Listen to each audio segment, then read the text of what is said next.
Oh, wait, that's not even what is. I don't know. What is that? 3, 4.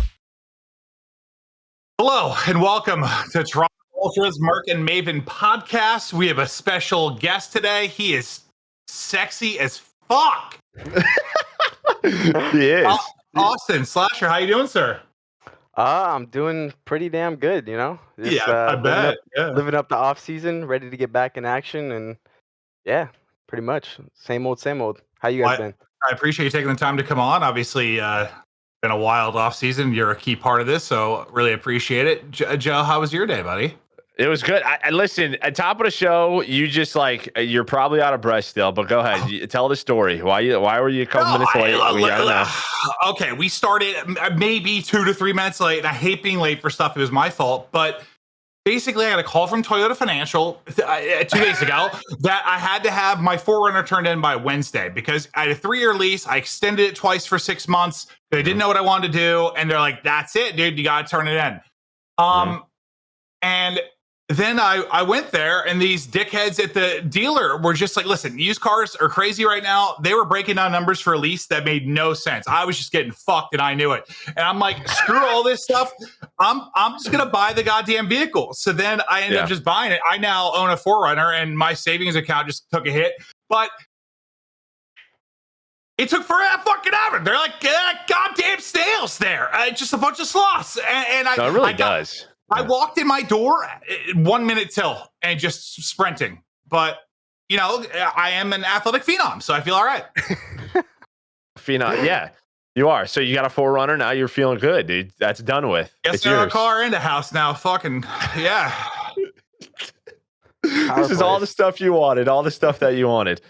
Absolute beast. Yeah, I mean, you know, good day. I played a little beta, you know. I got the 120 hertz thing working, so when we talk about that later on, because I know a lot of people probably want to hear our thoughts just based on that. And this is where I've pointed to. It's my favorite thing. People be like, what are your thoughts on the beta or Warzone 2? I'll be like, I have a command that just says, wait for the podcast, because I don't want to answer the same question 150,000 billion times, because that's what happens. It's no one's fault because new people come in and they're excited and they want to know. But I want to punch them all in the face. That's actually the best part about this podcast. Not, you know, the duffel bag and millions that we get from Ultra, but like millions.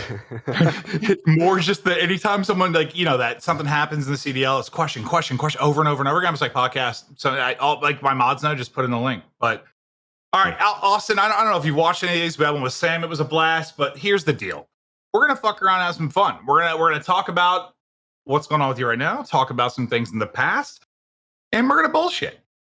Sounds good to me. Yep, sounds good to me. Let's do it. It's going to be great. Joe, you want to get started? I mean, let's start with the big thing. Everyone wants to know. FaZe Slasher, I think the first thing is how the hell did this happen? How did it go down? Right. There was a lot that was going on. I was drunk, blacked out, woke up on FaZe. Well, actually, kind of, yes. Kind of. So it's a funny story. So going into the off season, the way I was kind of approaching it or navigating it was, I was like, okay, I think I'm going to be building a team on LAG. So I was like, what players can I get? What can I do? I was like, okay, let me get a sub player. Like, let's start off there. And I was looking at, you know, there's some really good ones, Afro Hydra, some other players that were under contract as well. But I was like, I got to get some of these free agents because that's my guarantee. Like, if I can't get them, then we're probably in a really bad spot.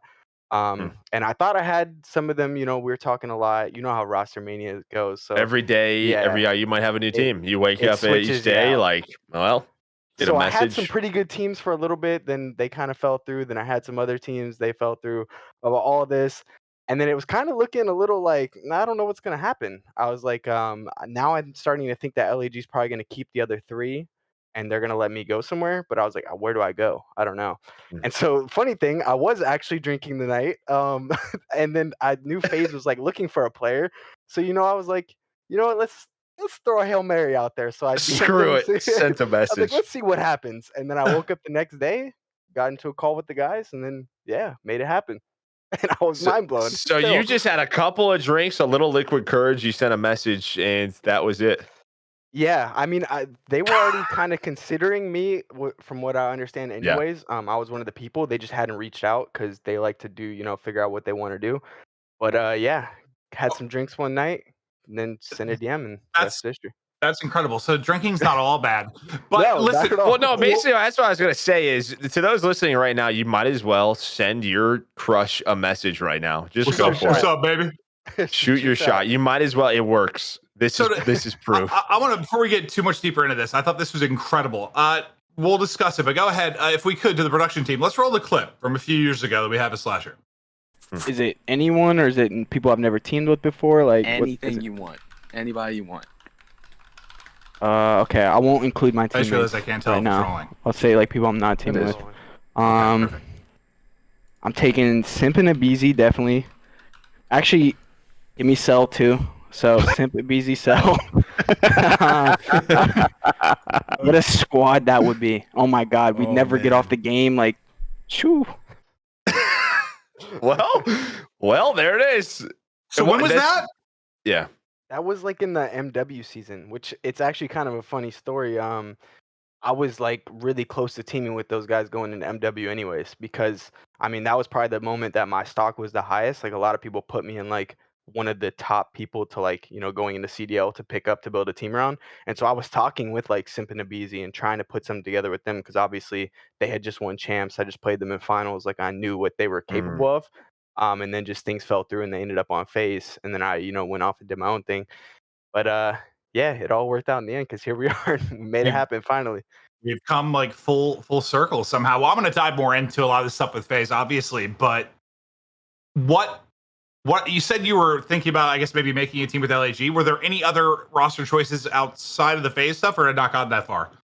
Nah, I didn't really get that far. I mean, I was looking at the other options as like backups in case. I know there was like I knew like New York with Hydra would probably be a good option. Maybe like a Boston route if it came down to it. Nothing really like fully developed. I just had those on the back burner. But like once I was in the FaZe conversation, I was just all in with that pretty much. I was like, That makes sense. Yeah. I'm gonna let this. Obviously, I'm gonna wait for this to happen. But like, I was also putting all my eggs in that basket. Like, this needs to happen. Like, I was like manifesting it, because once I started talking to the guys and like, I thought it was a long shot. I mean, I feel like I'm really good and deserving of the position, but like just how dominant they've been, I was kind of surprised they're making a change in the first place. And every main AR, every player in the world is trying to go for that position, right? So I thought it was a long shot, but then once I started talking to the guys and getting into calls with them and picking their brains and like seeing what was going on, then I was like, okay, this actually there's a really good chance this happens. Yeah, maybe a young stud, not the oldest guy in the league type thing.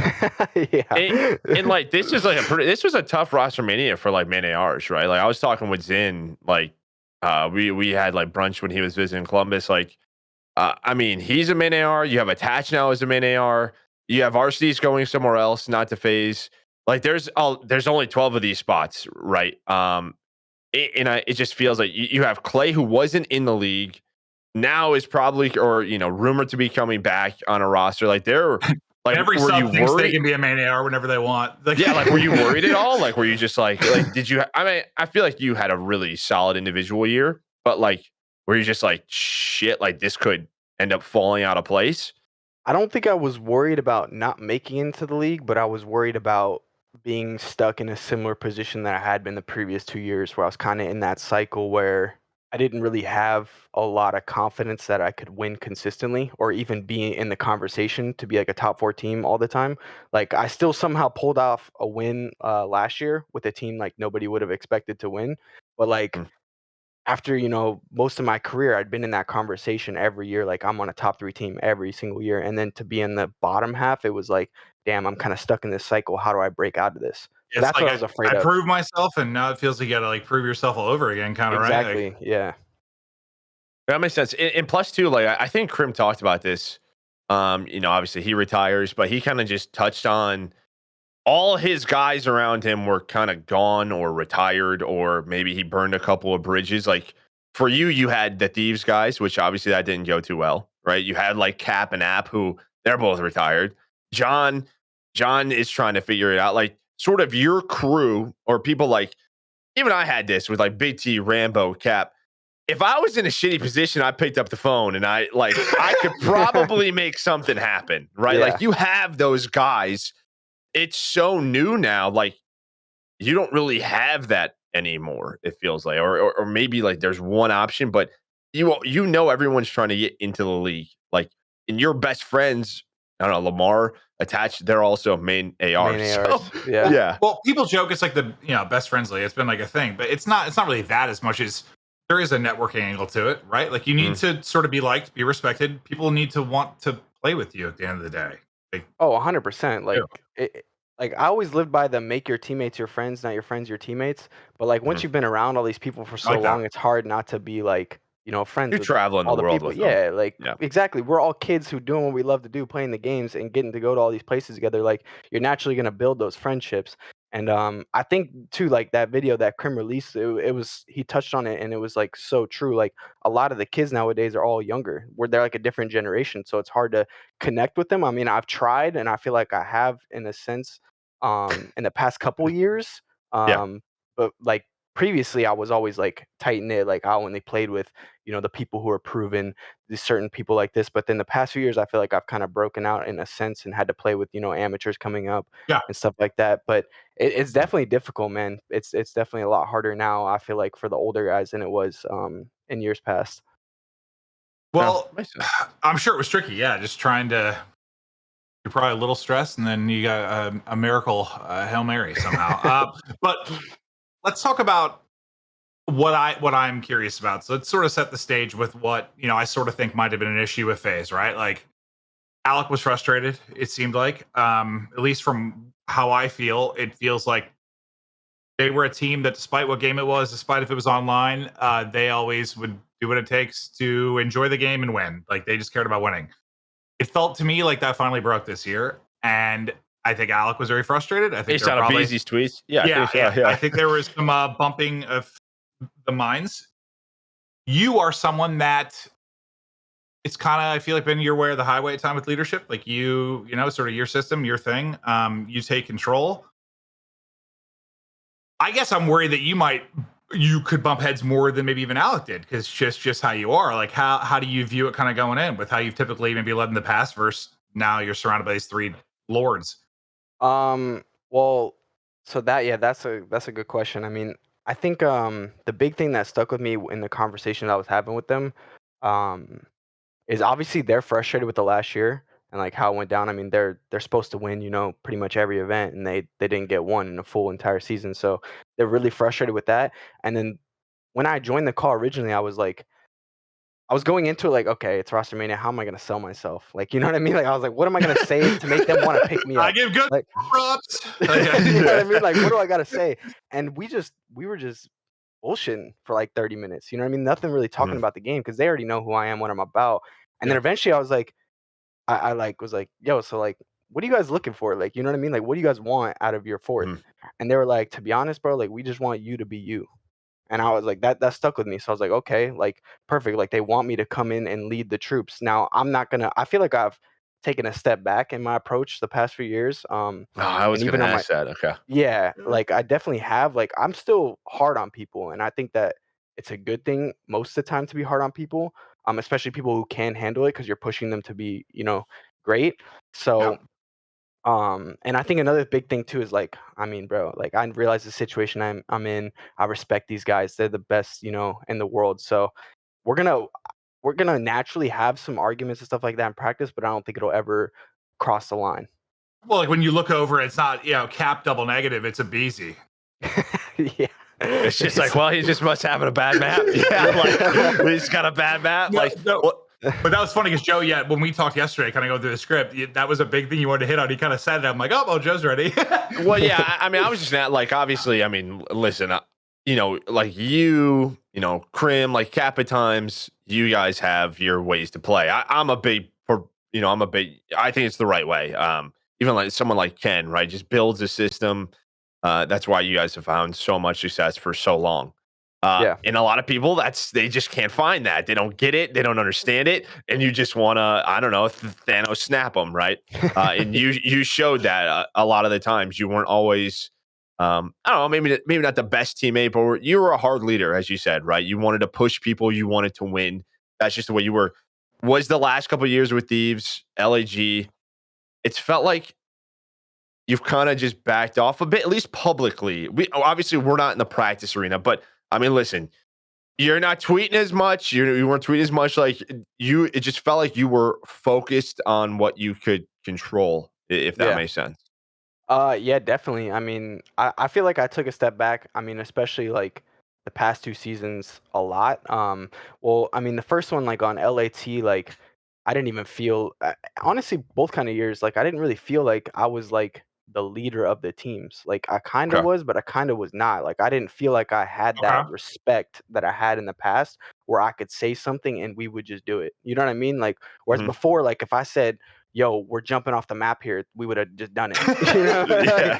but Yeah. that wasn't the case the last few years. So I would give input and I would still, you know, have my moments, but it was nowhere near like what I'd done in the past. And I kind of, especially last year, like I learned to just like I would let people off the leash a lot more, which I don't necessarily agree with still when it comes to winning consistently. I feel like you have to play in a system. And I think FaZe kind of agrees with that. Like, I mean, they were, you know, if they're consistently doing so well, they have to have a system and they have to be sticking to it to have that consistency. Mhm. But yeah, I just think the last few seasons, like even on Twitter and stuff like that, I mean, I lost after Major 4 and I just deleted Twitter for like 2 months and didn't tweet until I was back on FaZe. So like I've definitely Dang. changed a little bit. Like so yeah. No, I mean that's one way to just not deal with that stuff, right? Like not Yeah, have to yeah. not get pissed off. I mean, I mean, you and Sam, like we had Sam on as well. He was kind of the same way. It was online bullshit, and I get it. As a player, like I always wanted LAN. I was even when I worked for the league, I pushed for LAN, but like you were always I was super unlucky. Like I knew we would joke about it, but if there was a shitty Austin loss, like you opened up the blue bird, like you just were kind of waiting for Yeah. it to pop off. So I guess I always feel like with elite players, like top players, you're like towing the line of insanity in the sense of like you have that drive and you want to push so hard to be the best, right? But then at the same time, it's like you need to be able to not go crazy with it and alleviate some of the pressure from yourself, kind of like you're saying, like find ways where you can just take the foot off the gas a little bit. Not like you're slacking off, but you just can't be that way 100% of the time. I mean, maybe like a Jordan or some people can, but like you're flirting with crazy when you get to that point. You just star.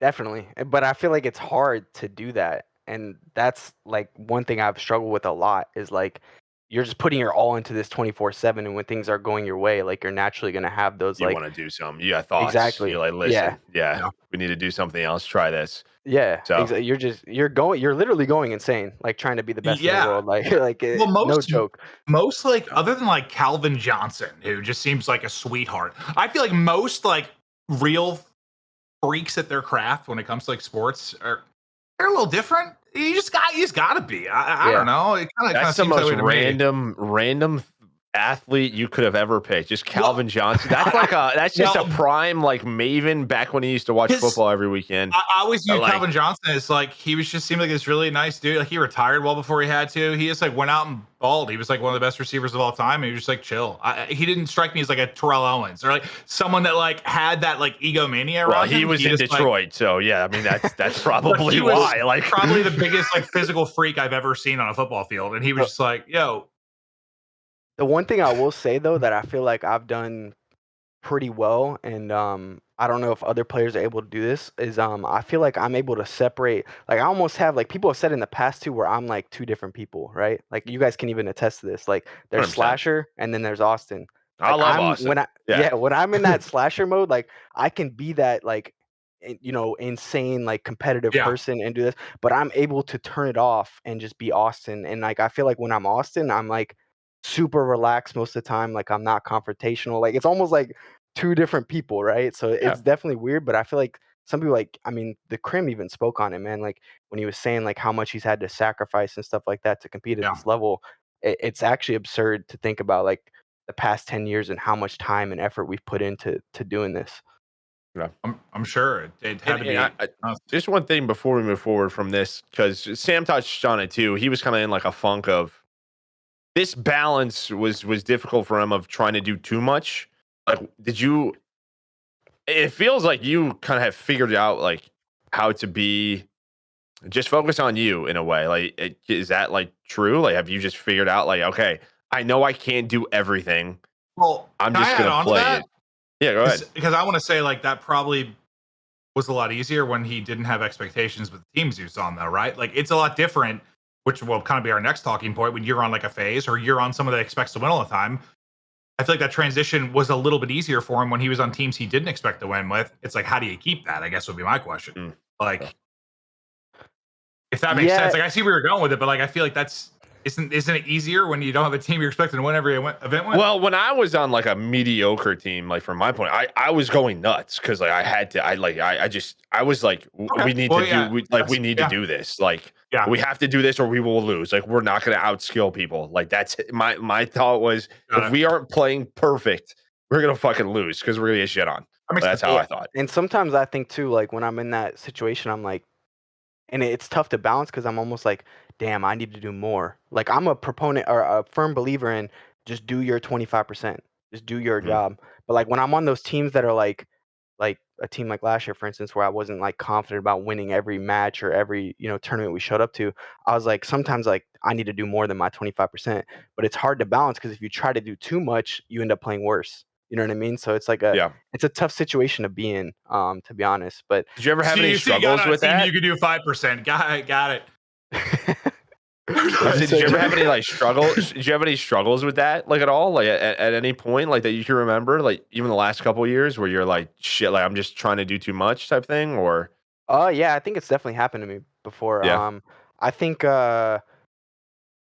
maybe even like the beginning of last year when like I wasn't playing as well, but I was still like I just had like one or two really bad matches. But like I think there were some moments in there where like I was trying to do too much because I was thinking like I had to give us a chance. But then like Major 2, I feel like I was still like doing a little bit more than maybe my 25%, but I reeled it back in and was like, okay, like let me just do my job and kind of let other people like do them. Like the Major 2 run, we just kind of let people like do them, and sometimes I'd go out of my way, or other people would go out of their way to like take the long route even when they weren't supposed to, just to let other people be comfortable. So it's just a balancing act. It's really hard to get right. But now with the FaZe thing, now I just got to go in and let me just do my 25%. Let me just do my job. 25%. Yeah. If I don't, it might be all right. All right. Well, I want to talk about like the pressure of this because listen, you've been on Thieves, Rise. You've had teams that were the best or supposed to be the best. Thieves. Yeah. Let's clarify that. Good point, Joe. Yeah. But this is, listen, if there are people that watch COD and don't expect this team to be the best from the get-go, they're tripping on LSD. Like, I don't know how you could look at this and not just think you guys should be incredible. So like you have, at least in my eyes, unless I'm hammered, insane expectations. Like you should be winning the majority of events. You should be the favorite for event. You should be the favorite for every single event. Basically what FaZe has been.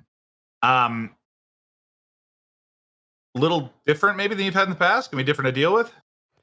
Yeah, I mean it definitely is different than the past couple years, but like well, even like your good teams, like even like Rise. I guess Rise was like probably the favorite, like every but I still don't think it was like you're coming into an established like dynasty. Yeah, this is fucking different.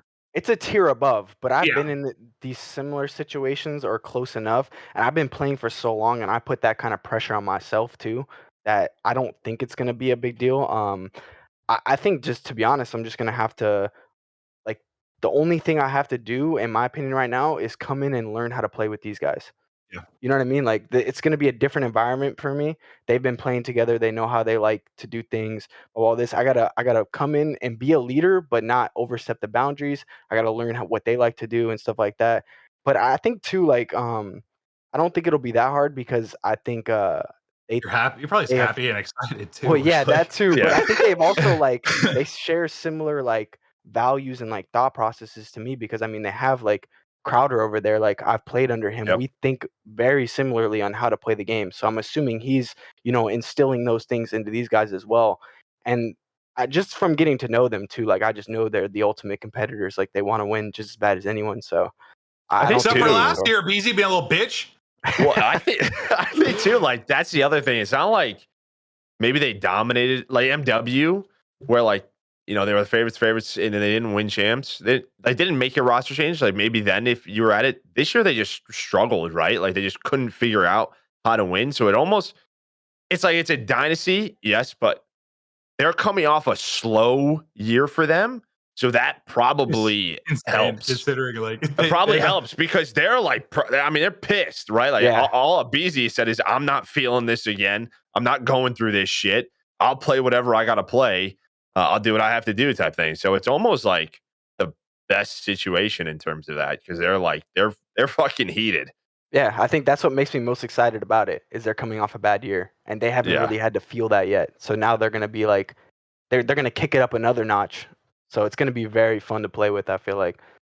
Yeah, it's interesting when you think about like last year. Well, this move for you, I mean, it's gonna be a shot, right? Like it's gonna rejuvenate your career a bit. Now, I mean, you won last year. Don't get me wrong, but like this is something different. And like for them, listen, it's still early in their careers. They're some of the greatest players of all time. I just like the person in me, not from like a bias standpoint, just I like to try and appreciate greatness when you're watching the Tom Brady's, the Kobe's. Like I just like to kind of soak it in. Like this, we're seeing something we haven't seen before. And like last year kind of pisses me off in that standpoint. Like they had a chance to be this all-time thing. But in the long run, like that year could be good. Just sort of just that reminder. It's not even like a one bad event. It's like a year where you look back at and you're like, not again. Yeah, I don't think it could get like from a competitor standpoint. I feel like second place is the worst. Legit, I would rather get sixth than second. Like that is so bad. I mean, the money's nice, obviously, but like to be so close and to lose in the finals, especially that many seconds like they too. did. Yeah, oh my gosh, it has to eat at you. See, I think a lot of players I've talked to would be like, I would take that over like what they had, like over maybe winning once and then bad results, just because. Well, I think a lot of you guys like to play. You want to get to that final. You want to be competing on the main stage in a final. Oh, for sure. So they get to do it every event. But just for that team, it's just like, yeah, it's not a good thing. Even though for many that'd be a great thing, it's just not. I mean, it's almost. I couldn't imagine the mental blender that they were in though. Like just, we got to fix this. Do they do that? Get to the final, lose again. Like fix this. It does that. They never really fixed anything though. That was the thing though. They I think that was what surprised me the most. Vanguard is the ultimate. See, we're not sure. I don't even think it was Vanguard. The more I've thought about it, the more I think it was just in the past when they would put in the work to fix stuff. Vanguard was a part of it. No, don't get me wrong. This game was horrible. Okay. But when they would have problems in the past, I thought I would see pretty quick and clear things they would do differently, try and fix it. And we talked about it in the past. It was the same bullshit all year. Like it just, that's how it looked at me. Same shit, same problems. They weren't fixing stuff. I just don't think they were 100% checked. Yeah. I don't know. We'll see. All right, moving on. I mean, Austin, obviously Rostermania is kind of underway. Any rosters you're excited to play against? Like, after last year, I guess moving into this year, like any, with this team, like, is there anyone you're back? Maybe the FaZe Optic rivalry is always a good time. Yeah. Anyone you look forward to play? There's a lot of teams I want to play. I think the FaZe Optic one would be cool. I've been a part of that rivalry before. That's always fun. But I think the big one now is the Thieves, right? Because they just won. Obviously, like I have some past with those guys, so like I always want to play teams like that. That question's soft. Are you worried about anybody, dude? Oh, like you just got this team. Are you worried about anybody? Of course not. The only thing I'm worried about is ourselves. We're gonna beat ourselves, or we're gonna win every match. Like that's what it's coming down to in my eyes. Like, mine too. As long as we put in the work and we're on top of things like we should be, we're gonna challenge everybody at every event and have a good chance of taking it home. So. Yeah, I don't give a fuck about who you look forward to playing. I don't know if you're worried about anybody because I think I'd just be like, this is people. That could have been another question. You could have picked that up, Maeve. You didn't have to. That wasn't a soft question. I just thought he was excited to play against anyone. Listen, I will. Bad cop, good cop, dude. Yeah. Okay. Sure. Yeah. Whatever. That's fine. Okay. I just had to get to that. I just had to get to him saying that because I mean I think Thieves like obviously Thieves are they should be good. It feels like it started to click for them, even if it doesn't early in the title. If they prove they can stick with it and they will get good, you'd think. But the more I think about your roster, like I think too the big thing about our roster now is you just make sense there, man. Like it really does to me a lot. It really does. But I think too, like the thing I'm gonna help the most with, or what I hope to help the most with, is S&D. Search. Like, yeah, I feel like my teams have always been really good search teams for the most part. Like even thinking back to my MV team, Cap, App, and John, like the reason why we were able to beat Optic in certain times or be in the finals consistently is because of S&D. Like we went 2 champs with barely losing an S&D back to back. Like, Well, and those those was were usually dominant. They were usually number 1 fucking team just this year. They were, but that was the way I was able to beat them in the finals, is because of S&D. True. So like, you know what I'm saying? Yeah. Like I feel like I bring a good like structure to S&D, and these guys are obviously really good S&D players. So I think that like it's just like the perfect match. Well, even like Cold War, the stages they lost, like Ultra Stage 2, they got you know that's when they would lose is search. Yeah. Like when they would drop searches, that's when they were vulnerable. So yeah, I'm excited for that as well. Just because I feel like I know you've always sort of had this pick style or like slow things down, play a default, find a pick, but sort of mixing in with them in their search could be like really fun because you're gonna be like. You could literally have rounds where you're not involved in anything. And you're like, what the fuck just happened? Like that could literally be it. 3-piece over at B. Yeah, yeah. You're like, all right, that worked. Like, Yeah. there might not be any sort of like, well, you're gonna have like defaults and everything, but a lot. It just could just be different. I don't know, and sort of intertwining that those play styles. Yeah. Also worth noting, you know, it couldn't like be completely the Tiny Terrors because Alex like 6'3", but. You brought the average height down. Like you guys could just be you could all be the Tiny Terrors too. How tall are you? I'm like 5'10", but that's no. But standing next to them, I'm 6 foot. Let's go. Yeah. 6'4". Yeah, pretty much. Dude, somebody put a picture on the Reddit one time. I interviewed Semp and they like shrunk him down to miniature size. Dude, it was so funny to me. Like it looked so real. I'm like, oh, dude. Put him in my backpack. I remember they stood up. I think it was Major Maniac or someone. They had him standing in the vent in BO4, like on Arsenal. Remember, he was standing up and down. Oh yeah, that was so good. That was so good. That was so good. Okay, I mean we can Well, I want to know about the. Are you moving there? Did we ask that? Yeah, go ahead. Yeah, that's the plan, is to move there. Yeah, within like around game launch, sometime around then. So didn't you just move? I was in Dallas for the last 2 years. So right now I'm back home in Cali, like visiting family and stuff like that, hanging out. I remember when I first asked you to be on it, I thought you said you were moving or something. Maybe you're going home or something like that. Yeah, I was coming back home. Yeah. It's like if you just moved to like a new apartment, that really sucks. Sorry, dude. Oh no. That's why like I get the lease set up around the time the game drops. So like, you know what I mean? I thought I would end up being in Dallas again, but then obviously this happened. So I still have some of my stuff out there, like my Herman Miller, for instance. Like I'm gonna go get that and ship it. Is there just like a neighborhood of COD kids in Dallas? Is there just like 3-4 apartment buildings where like there's just like COD kids just kind of everywhere? So I was rooming with Accuracy Lamar for like 2 years now. His teammates were close by, my teammates were close by. Like we had the same spot, like kind of right next to we could overlook the American Airlines Center where like the Envies and stuff like that. So there's definitely a lot of. No, yeah, it is. I like Dallas. Yeah, Dallas is cool. Yeah. Yeah, I mean, just being around, like, hey, what are you guys doing tonight? You guys not practicing? All right, let's go out. You know, get food. It's probably nice. Yeah, 100%. That's what honestly I'm gonna miss, that kind of like rooming with Lamar's one of my closest friends in the gaming community. So I'm gonna miss that a little bit, but obviously, like, I'm ready to go to Atlanta. Let's go. Wherever I gotta go. It hit me at the. So I'm very much a homebody in the sense of like, I guess I'm a person that I'm good with like online connections. Like if I'm playing games with Joe every day and stuff, like I feel like I'm hanging out with Joe. Like I'm good. It's nice to see Joe, but like I feel like I'm okay with just like chatting with someone and I'm good. But then like I was at the COD Next thing, and like dude, all the creators like one place, just seeing everybody. It's just. It's. But different. You went outside? I did, Joe. I did. I went on a trip to California. It makes me miss the Columbus days.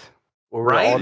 We were just talking about that. Like, my memory of it is so like it was such a fucking pain in the ass because they asked me to move to a goddamn Manhattan, which was the most expensive place in the world. And then they're like, nah, curveball. You're flying to Columbus every week, and then flying back to New York, and flying back to New York to record trading shots. And I was like, so twice a week, twice a week, just back and forth.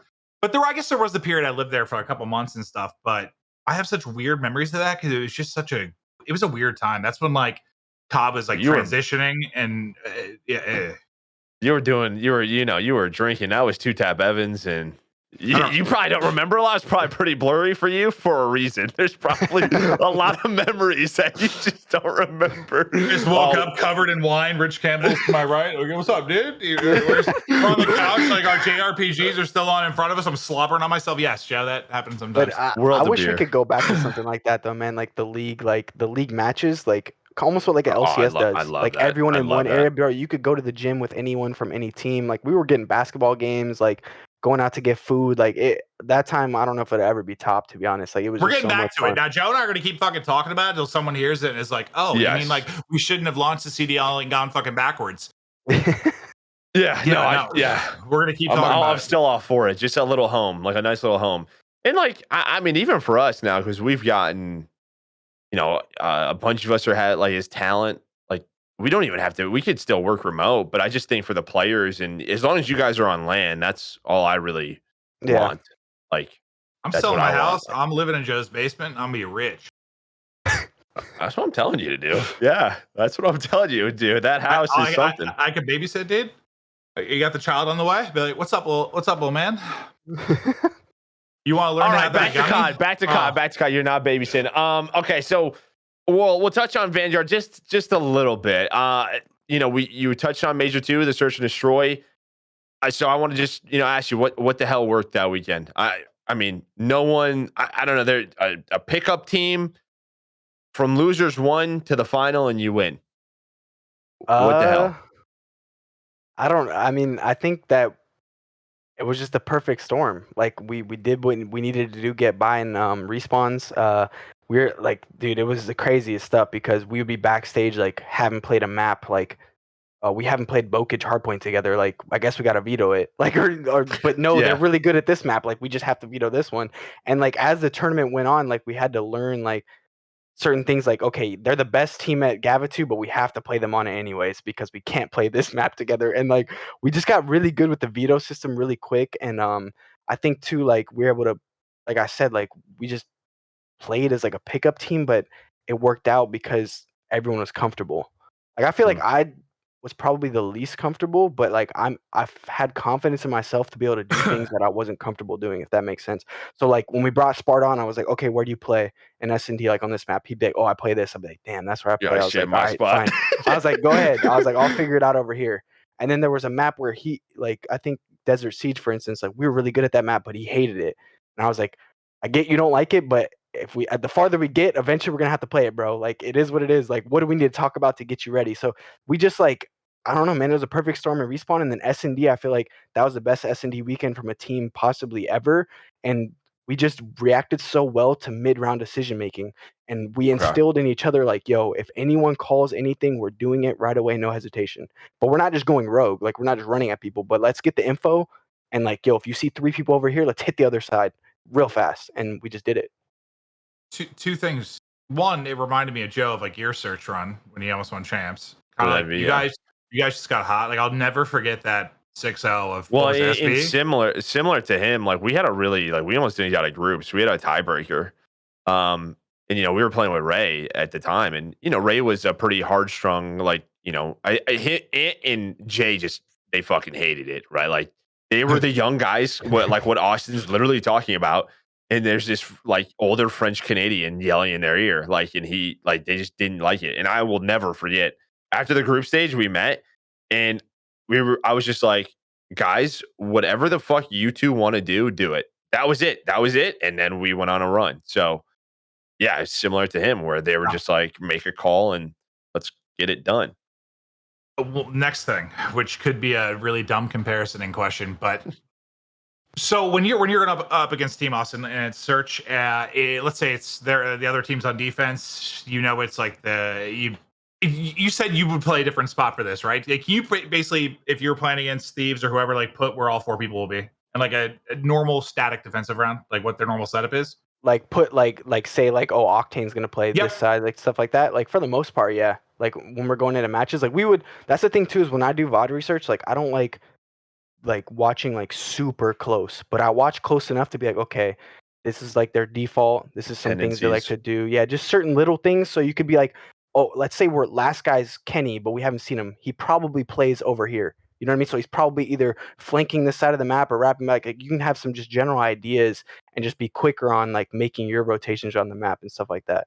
Well, I wondered if it was similar to like, when I don't know, say an NFL quarterback goes down, backup comes in, he'll see a lot of success because the team hasn't like schemed for him yet. I wondered if like with little changes like that, if that will help or find openings, because like you're not where Octane expected you to be, or you're playing different than all the scrims. I wondered. I didn't know if that was a dumb question or if that might happen a little bit. That was a good point too, because I think that definitely helped us. Like going into matches, well, first off, people didn't know how to veto versus. What are they good at? Right. We don't even know what we're good at. So what they just played around. Yeah, they just played around their best maps or what they thought. It's like the Australians come over champs back in the day. Like no one knew the fuck they played. Like what are we exactly? So like, and then too, like, what are our strats in S&D? We don't even know what our strats are. We're calling them on the fly. Like, yo, Spart would be like, yo, I like the wall bang top barn here. I was like, all right, go ahead. Like, you know what I mean? Like, might actually be kind of good. It catches people off guard to a degree, I'm sure. I think that definitely helped us, and I think too, like, we just had the mentality of like I've always had this in a sense, and I feel like that's why like the losers bracket, like King, all that stuff that I joke about has come from. Like, I just play like, bro, we have nothing to lose. You know what I mean? Like, just go out there and play the game, like full confidence. Like, we have nothing to lose. They're supposed to beat us. Like, I've always had that kind of mentality. Like, even when I'm on the best teams, like at this point, I'm like, I have nothing to lose, bro. I've already won tournaments. I've already done all this. I'm just gonna go out there and play my game, and whatever happens, happens. Like, and I think that helped us a lot. Because I think that, especially like having Spark come on and have him have that mentality when he's, hasn't really been in a lot of big moments yet, I think helped him perform better too. Well, you won. Now I'm just curious. Like, all right, so let's just rewind. The time of Slasher. You came from nowhere. We'll talk about that later. You spawned in and disappeared. But you have this stretch where you're a top 2, 3, number 1 AR. You're just dominating on top teams, and then the CDL comes and in the fucking blender. OGLA shit show, LA Thieves shit show. It was just fuck. Did that like, maybe not for the whole period, but for that year at least, did that one win? Just was that enough? Like you got that win at least. I don't know if it was enough, but it definitely was a big thing for me because I saw you on stage when I said, "What the fuck was that?" You were smiling your ass off. Dude, yeah, you were real happy. It was getting to the point where I was almost like, "Damn, am I ever gonna win again?" You know what I mean? Like I was in that blender. In that yesterday, you're like, "Do I suck?" I was in that cycle of like, and like I said, I've been around for so long now, so I've seen a lot of top players be in those teams where they're winning consistently or doing that thing, and then they fall off, like they fall down. They start playing on a little bit worse team, and I saw like I was doing that same kind of thing. Like I was on the top team for so many years in a row. OGLA should have been a top team, wasn't. LAT, not even close. LAG, again, not supposed to be a top team. I was just on that downward spiral, and I was like, I've seen this happen before. I was like, when this happens, it's very hard to get back to the top. It's very hard to win again. Usually you just get cycled out, like, and eventually retire. This is like a graph. I don't know if anyone's done like the fucking whatever you just did. Like, you're absolutely like fucking here. Then you're here. Roller coaster. Like, oh, I got drunk and sent a text. But yeah, I was honestly getting to the point where I was like, damn, like it's getting pretty close. Like maybe it's just my time is coming up. Like it is what crazy. it is. You're thinking that and that. Yeah, and then too, going into that major, like I feel like we were finally starting to put things together. Like we were starting to get good with gunless. And then, bam! A day before the event, this happens. I'm like, dude, I just can't catch a break. Like it's just chalked at this point. How many times did he fucking tweet? I'm so unlucky. I'm most unlucky. Yeah, he didn't tweet after that. Shit was like once every 2 weeks for a while, bro. Listen, my man was a little unlucky. I was due after the whole week. I was due a big dubs. Of course, it was at a casino too, so it all paid off. Yeah, that's crazy, man. That was just nuts. I mean. After that event, then did you just all right? Obviously, you won an event. Were you hoping to stay? Like, did you kind of know? All right, that was fucking nuts. probably weren't going to do that again. But did you guys think you could be a top 3, top 4 team? I thought there was potential, like definitely Yeah. with how good our S&D was, and I didn't really know what Chris or Spart was capable of yet. Like I only had played with him for so long. Was it your so I was call, like, him over Gunless, or what was the deal there? well, it wasn't really my call. It was like a team and org Okay. thing. It was like Yeah, we I was just curious. won. Like we obviously Yeah, Pierce yeah. like got the short end of the stick. I feel so bad for him actually after last year. I feel like he was one of our better players at the beginning of the season, and the health stuff just started happening. He just got screwed kind of. But yeah, so we were like, we just won. Like, let's play this out and see how it goes. And I thought, like, obviously didn't expect to go in and win every event or anything after that. Like, I No, knew of what we course. just did was like pretty extraordinary. Like, it's not gonna happen every time. So I was like, let's see how it goes. See what Spart's capable of. See what we can do. And obviously, like, I think the month break after that major kind of screwed us. Like, most of the other events, like once they happen and you're on that high, you want to get You're just playing right playing again. again. Yeah, you're like playing we again. hopefully we have league matches next Staying in weekend. rhythm. Staying in Yeah. rhythm. Yep. And we had a month or 2 of just only practice, and also everyone took a week off because there was that month break. So I think that just really hurt us bad, and then we were just never able to get back to that form that we were, at a major 2. I remember thinking of that analogy I asked. I remember thinking like you guys just caught people off guard. It was a special weekend, but I didn't personally. I hoped I wanted. Just say I've always been a fan of yours. You always came on hot mic and didn't show up late, and I just was like, all right, I want this to work, but I just didn't really think so personally. Yeah. Makes sense. After that, it was a mess, right? I mean, then Gunless is back on. Then you had like Neptune. The final roster though was Spart, Neptune, and Hook, right? That's yeah. Yeah. Okay. So then, I mean, okay. So then Gunless came on, a mess. Then trying to make champs, you guys made this the young kid roster with you 3. I mean, it feels like there was a ton of potential there, and even like Alec, knowing he's going to play with those guys now at LAG, knows there's potential. Do you just think he needed more time? Was that just it? Like there was just so many roster moves, and I don't know, just getting on the same page. I think maybe we could have done something with more time, but honestly, don't know. Like I think another big piece of our major 2 win was Asim. Like I honestly thought. Personally, like I understand why Spark got the MVP like coming in, but I thought Asim was our most valuable player. Like I think he did a lot of the dirty work. I think he brought like a lot of energy and also helped the others like with that like confidence and stuff like that. And also there was Asim was cold-blooded in the finals, bro. Like I don't know what it was playing against FaZe. It was like a whole different thing. Like usually when I played with people like in the past, like certain people like they'll go up against like that FaZe and like they won't be themselves or be confident. Bro, he was like, nah. He was disrespectful. He was like, well, BZ, fuck it, I'm challenging. And I was like, what the? In my head, I was like, yo, what the hell? But he was winning it too. Like it was Bokage, like one of the maps. He just jumped in from on offense. He just climbed up top gate and went in the top house. And I was like, what the? I was like, I don't even know where people are yet, and you're just running in there. And he was getting kills, ripping people off head glitches. And I felt like Asim was a huge part of our success. And he might not be in the league. I think it's like it's crazy to me. But then I think of that. You talk about that. I'm like, it's wild he's not in. But then he had moments last year where I was like, is he even? He was there? Super 50-50 this year. Yeah, like is he aware the game's being played? And then other times he's a cold-blooded killer. And like I know. Inconsistency is a thing, hot and cold, but it seems like where he played a lot of the times on the map, like that lower Berlin bombs that when you're playing that hut, you're either getting a kill or you're dying, right? Like, and I just quickly some of the spots he could play they just add up, and well, he's like that type of player too, like an Abizi type of player where he's just kind of running at you, relentlessly, and like that is really hard. Like I always say this, like the way Abizi plays the game, I could never do. Like no way. And I think I'm one of the most talented players to ever play Call of Duty. One of the greatest. I could never play the game like that. Like there's no way. Button walls, bro. Yeah, no shot. Yeah. Like he runs at you and just disrespects you and gets the kill. And I'm just like, I don't know, but he's that's the best kind of ever do that from that position. The way he plays, no one's ever been fucking close. But like Asim kind of has that similar thing. But I think last year, especially the major 2 run in the beginning of the season, he kind of learned how to like reel it in a little bit, like not to where he's not uncomfortable, but to where he's playing a little bit smarter at times.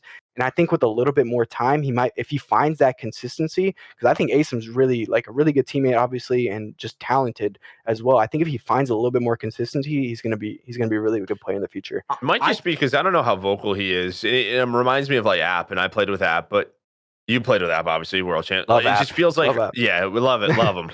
But like, it feels like sometimes maybe those guys just need to be a little bit more vocal of, hey, this isn't going well for me. Like maybe somebody help me, or where can I adjust off to? And maybe that's just all it is. Just maybe him saying like, fuck, like somebody please help me. I need it.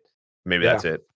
I almost thought, and like this is totally an assumption, but I almost thought like we were gonna hear it, like something happened, like an injury or something with a girl or a family member, like because it just seems so like at moments like he was distracted almost. I got that feeling, or he was just so locked he was frying. I thought it was. I thought honestly it was gonna be like a personal thing. That's just the vibe I got, and I'm old and sometimes wise, so maybe not, but it just seemed he seemed so level-headed, unselfish. And it surprised me to see, I guess, the lack of consistency at times. I don't know. I think he's a beast. I hope he's in the league. I love it. Yeah, same. I love Asim. He's a great player. Like I said, I wanted to keep playing with him, to be honest. That just was not the direction the team went at the end, because he did have a poor Major 3, but like I felt like he was so strong at Major 1 and 2, and he was just so easy to work with that like I had that confidence that he could like, turn it around again. So but it ended up happening. I think the team at the end, like I think we had potential, but I just think the consistency was like it wasn't gonna be there to actually probably win an event. We could have maybe made it to champs, but winning would have been tough.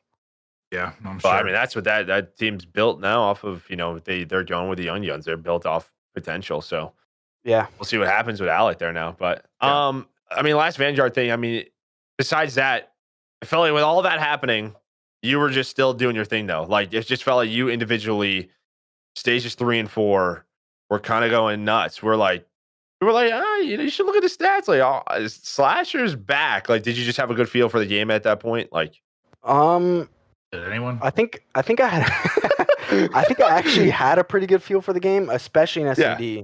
Like, I felt like I personally think I was the best S&D player in that year. At least in the argument for it. But yeah, I don't know. I just had that that Major 2 run doing what we did. Like I felt like I was always really confident even in the years before, and I had shown that on the OGLA roster. There was an event where I almost won from Cali, where I had like a 1.4, and we beat FaZe in the first hard point. We're up 1-0, and then me and TJ got 2v1 round 11. There were moments where I was showing that like my old even self. that champs run. Shit. I mean, just that 1v1 on our club peak. I mean, yeah, we were so close to pushing. Who the hell knows? Like, exactly. So there was a lot of moments where I was doing like old Slasher stuff, but I feel like that win too just honestly gave me like I was really confident, but that just gave me like the extra like little bit of swagger, like where I was like,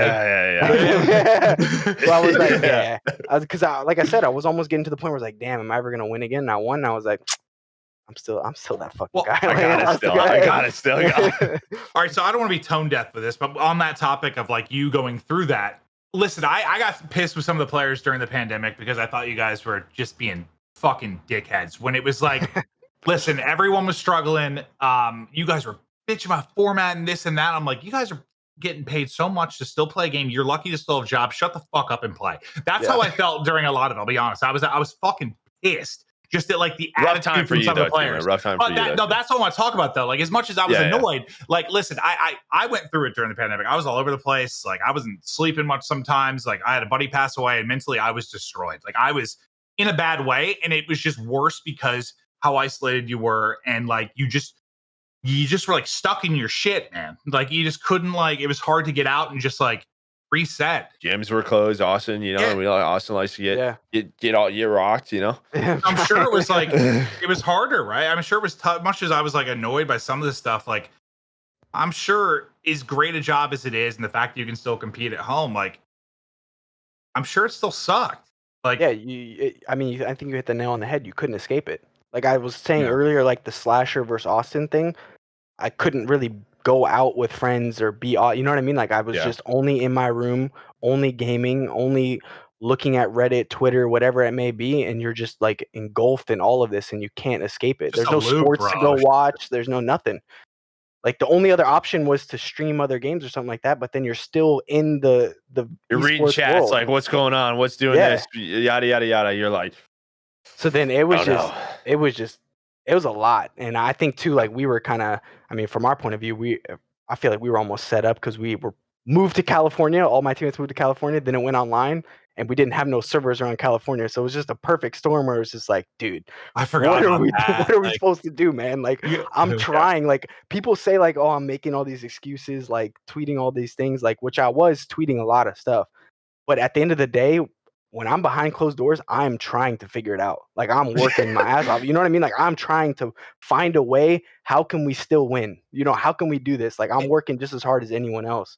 And it was hard. And there's a difference too. Like people get like, listen, 80 ping versus 40 ping. Listen, you can still win. Shut the fuck up. Like it's possible. But like you guys were getting legitimate packet loss and teleporting around the map. Yeah, like that was. I remember like Joe and I were cast. I was like, oh god, what the fuck was that, Joe?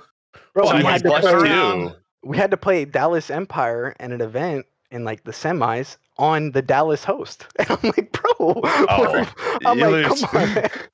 I'm like, dude, I'm trying here, man. Like I'm trying my hardest. Colorado, but Colorado didn't exist yet, right? Yeah, isn't that what happened? Yeah.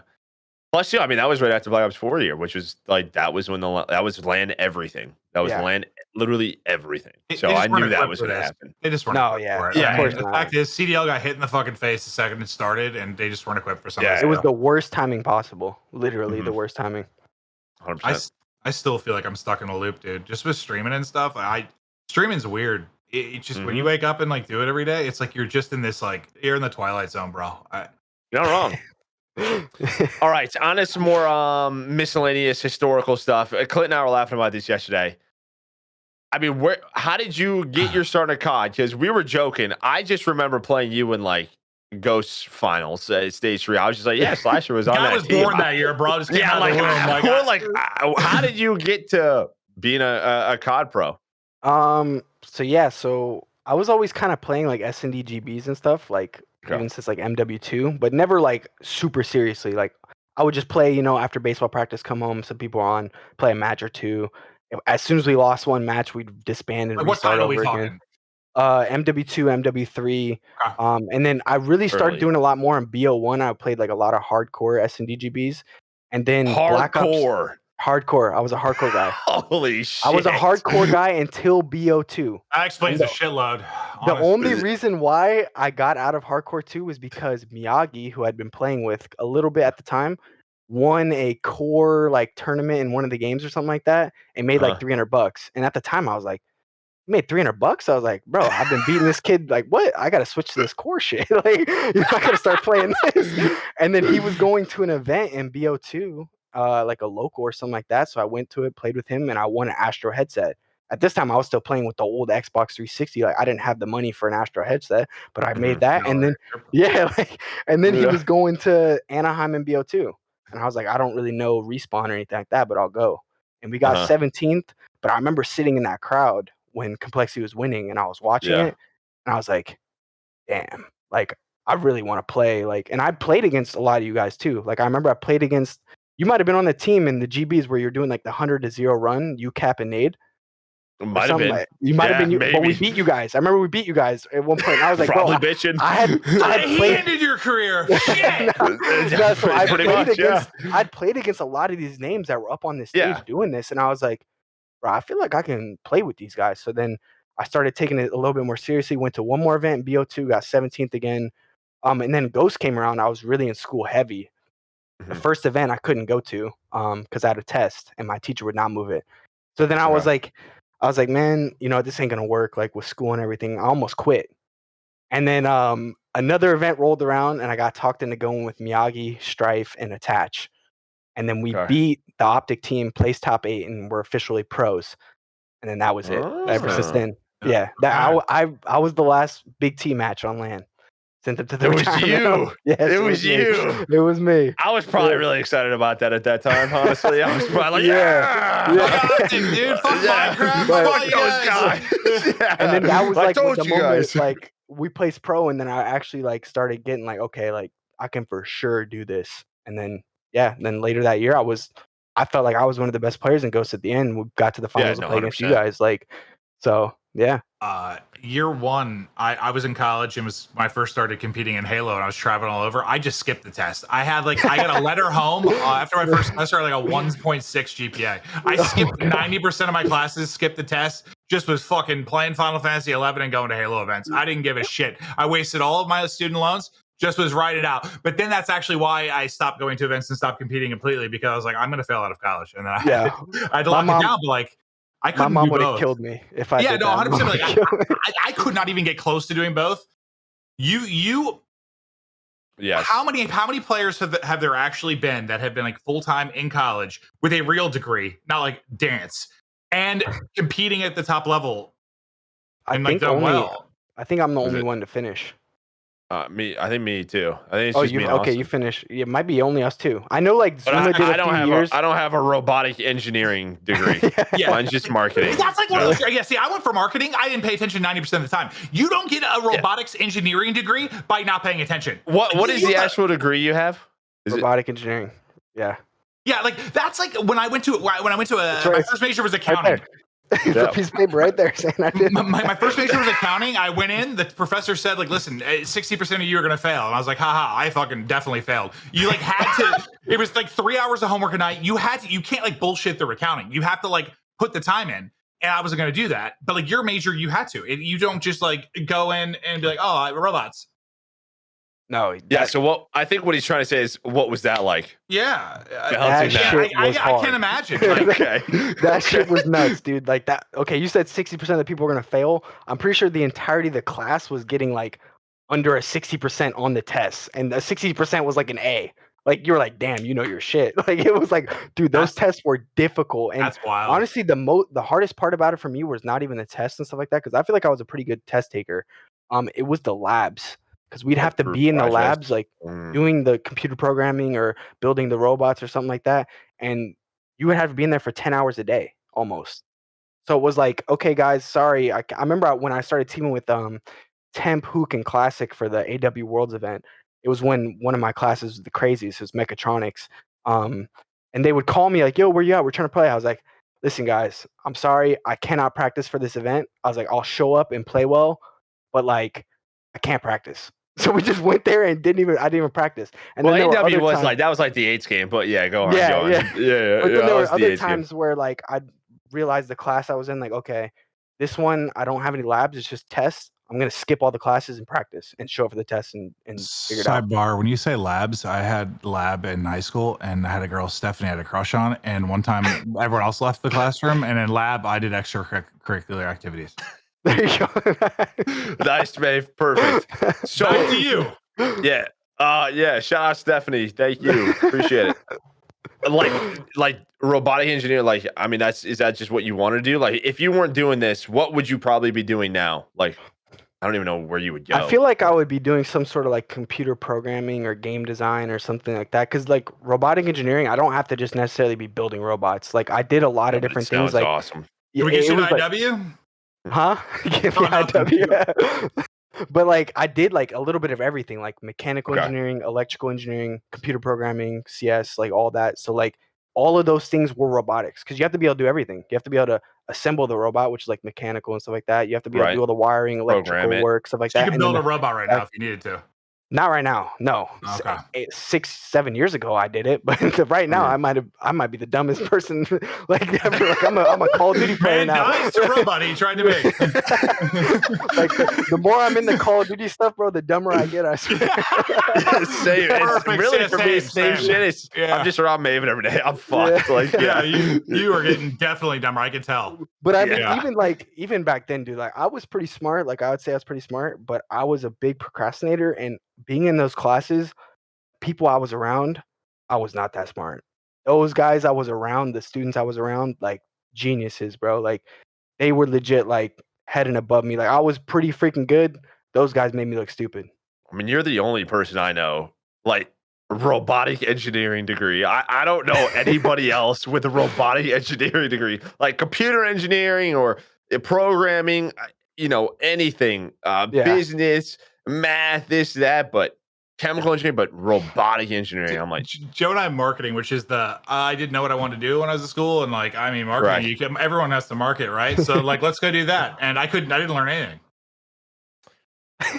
So our degrees aren't even real. I don't even know why. Anything and everything is kind of marketing. We've marketed ourselves pretty well. I think we're doing all right. Yeah, you're doing all right. So a lot of it is though common sense. That is kind of the common sense degree. It's just don't be an idiot. But you're not wrong. Go for a marketing class where the teacher was so stupid. Because granted, when I was in school, like Facebook just became a thing. Like technology was starting to really pop off. You know, they would have us take a test on a computer. I could alt tab out and just Google the answer. Oh my god! Literally, just be like. Killed it. Okay. This is the comparison. I had tests where they would allow you to use your laptop, and they were like, "Yeah, go ahead, try to find the answer online." I was like, I'd be sitting there like trying my best, like, bro, nothing. I can't find anything. That's funny. Yeah, watch this 4-hour YouTube video. Maybe you'll find what you're looking for. Yeah, you'd have to just scrub through it all. For me, it was a lot like just had to keep the parents happy. Go in school. Still, I'm in college. For you, was that a tough relationship at all, or was it just as long as you were in school, getting grades, you were good? I don't think it was tough. I think it was at the beginning, like I showed interest in doing this, but there was no real money behind it or anything I could like use to prove that like it was serious. And I didn't even really know how serious the gaming stuff was at the time. So I was just like a hobby not really like a hobby. It was a job because of how much I played, but a hobby. And then my parents were covering most of my schooling and helping me out. So when I started actually making money, like decent money, my mom was like, she made me promise her basically that I would finish out the schooling because she didn't foresee this being like a 10-year plus thing, which was smart back then because I didn't foresee it being that either. I just was having fun playing games. But yeah, so I always had that promise. And then after like once I got through like 3 years of it, and then like I won like I got third at champs, made 30 grand. I won champs, made 200K. I'm like, dude, why am I still doing this school shit? But like, I'm almost done. But I had that promise there, so I was like, let me get it done. And then once I brought home that serious money too, like my parents were fully like on board with me. We all have that moment. I remember like my parents gave me so much shit about getting into this stuff, and then when it dawned on me, I made what my dad did in 50 years in 5. And just went and talked to my parents, and they were just like, fuck you. Like for all the complaining, all the bitching, all the telling me it was like not going to go anywhere. I'll never. That's like one of my favorite moments all the time. Just being like, I knew it. And you guys are idiots. It's so funny too because my mom, I mean, she was always really supportive with baseball and everything. They would go to my practices. They liked it so much. But now she's probably watching this right now. Like I wouldn't be surprised. Hi, mom. She's probably watching this. But like she'll like. Now she's like, why aren't you practicing? She'll be like, I know the beta's out. Why aren't you playing it? What? I'm at home. You don't want to hang out? Like, that's crazy. So it's funny now. Like they're super, super on board with it all. Yeah, my mom just thought it was fake. I mean, oh yeah. Like, that's really it. They still have no idea what they do. Like I won money online, and my mom's like, yeah, okay. And then a check would show up, and she's like, oh, you did win money. Like, this is real. And then the first event, like MW2 Dallas, it was just like, are you sure this is a thing and you're not about to get kidnapped? Yes, mom. I'm pretty sure. Did your parents go with you to the first one or no? Not the first one, but I won a trip. It was like the first Black Ops event, and like GameStop sponsored it. And I could bring it, and I brought my mom to LA, and that was like she thought it was the coolest thing in the world. But my mom went to the BO2 Anaheim because she wanted to make sure I wasn't getting kidnapped. My parents thought I was doing drugs. They did not believe I was playing video games. They thought I was going out and doing drugs 100%. Yeah, she dropped me off Seattle playing Halo. They're like, he's doing drugs. Yeah, she was like checking it out, making sure everything was cool, and then she just went across the street to Disneyland with my brother after she knew it was like all good. That's great. That's crazy. That's funny. That's so good. Let's see. Okay, so you got the school thing. We asked Sam this question. Do you want to ask it? Go for it. I thought this was, for it. I thought it was like a bad question, but then his answer was great. So I'm just curious on your take. So I asked Sam, like, listen, we know it's not like one-to-one position-wise. You're always battling the other main AR, but I asked him, like, is there any like main AR battles that stood out? And he said, with him and Formal back in like IW, there was never a word spoken, but every time they saw each other, it was to the death. It was just like this thing that they just saw each other and it was war. I thought that was really cool. Have you ever looked at it like that way against other main ARs, or it's sort of just about the team game doing your thing? Like it's the tough ones. I'm talking like your Formal, your Octane, your Clay. Your Clay. Those four, I think, are the big four. Like, you know. I think it definitely was. I was always more the team game first, but there was definitely that like mini game in there with AR and AR, and like I always like was trying to get the upper hand on the other one, and you know, because I wanted to be the best main AR and stuff like that. And you would kind of catch on to people's tendencies. Like they were definitely, I mean, it makes sense. They were definitely those type of players that to the death they're just challenging. Yeah. I never felt. Yeah. I think me and Clay were not like that as much. We were more so like they were the standard traditional main ARs. I don't think me and Clay really were. Like we would like I'd have some of those You tendencies, think but Formal's a standard traditional AR? well, to the point where he's going to the power spot and challenge. Oh, okay. Like you know what I mean? Like yeah. I would be the one like if I have a sub next to me, like if I had app next to me and I'm in front of him, I'm sliding in first. You know what I mean? Like, I don't care if I have a main AR or not. I'm not baiting you. You're my teammate. I'm trusting you to get the job done. It's refreshing. Like yeah, and like if I had to take a long route and I spawned up, like I'm doing that. I'm not just holding the head glitch and waiting for my sub to do it. Like I don't think I was more traditional. And I never had that mentality of I would do it in eights and stuff, but in the actual game, I never had the mentality of I'm just challenging you to challenge. Yeah, no. You. Like Sam made it sound like him and Matt would basically just have a one-on-one on the map without the rest of the team. I believe it. I definitely have had those games with them. They always played like that. Like I'm telling you, they're challenging until death. Like I mean, they had the gun skill to back it up. I was more so the guy like I wanted to piss you off. Like you're challenging me till death. I'm sitting on the head glitch. Yeah, come challenge me. Right. Like you know what I mean? Like, I wanted to you be said the annoying. mini game thing. I'm pretty sure he said that too. Sam was like, it's kind of this little mini game. Kind of how he Yeah, worded it definitely was because like you would, like I said, I would know going into a match like this is some things Octane likes to do and be thinking about it and be ready for it. This is some things Formal likes to do, and then kind of going in versus Clay, I'd be like, I don't really know what this guy likes to do. He's kind of all over the place. Like Clay was super Clay free has flow, a very like, odd play. He had an odd style to his main AR for sure, especially like the jetpack cards. Yeah, but there definitely is that like mini game in within the team game aspect of it. It's always fun to hear. Yeah, I just figured you'd be different than Sam because I just don't view you guys the same way when it comes to that. And that's kind of what I think. That's kind of what I thought he'd say, right? Like that makes sense. Any one of those guys you liked playing against the most? Or you hated playing against the most? No, I didn't really hate playing against anyone. I think I always enjoyed the optic matchups the most. Like again, me versus Formal, or just playing not even just versus Formal, but just versus the optic brand. Because I've always liked a lot of players don't like this, but I've always thought that the best feeling when I've won matches are the matches where nobody else wants to see me win. And when you're playing against optic, nobody wanted to see you win. The crowd didn't want to see you win. The whole community felt like they wanted to see optic win. Well, that's why that Thieves team was so fun because you, Kenny, and Sam, like that was like some of the big three where like I live for those matches, and I feel like some of those matches were when I played my best COD. Like I loved beating the optic brand. I loved playing against those players, and obviously too, I just loved the aspect of those were the best players in the game. Like I like that level of competition. I like playing in the finals. I want to play against whoever you think the best person is and show you why I'm better. Like that's the way I think about it. Dude, that made me think of like I came over with Formal like from Halo. Like we switched at the same time. Gandhi and I were like, we're switching. Formal was like, I'm switching.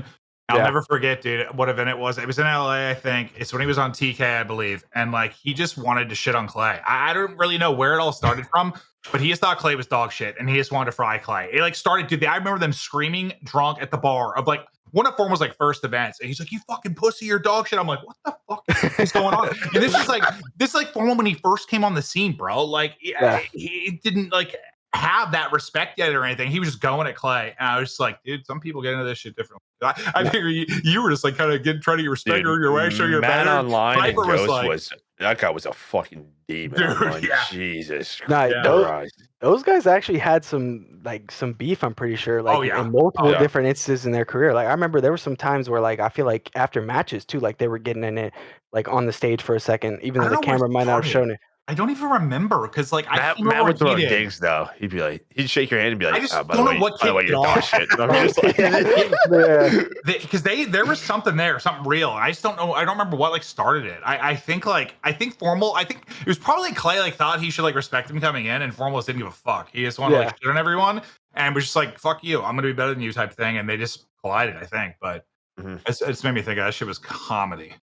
Anyway. Any roster move? Well, you talked about the one, but any roster move that didn't happen throughout your career that you wish did?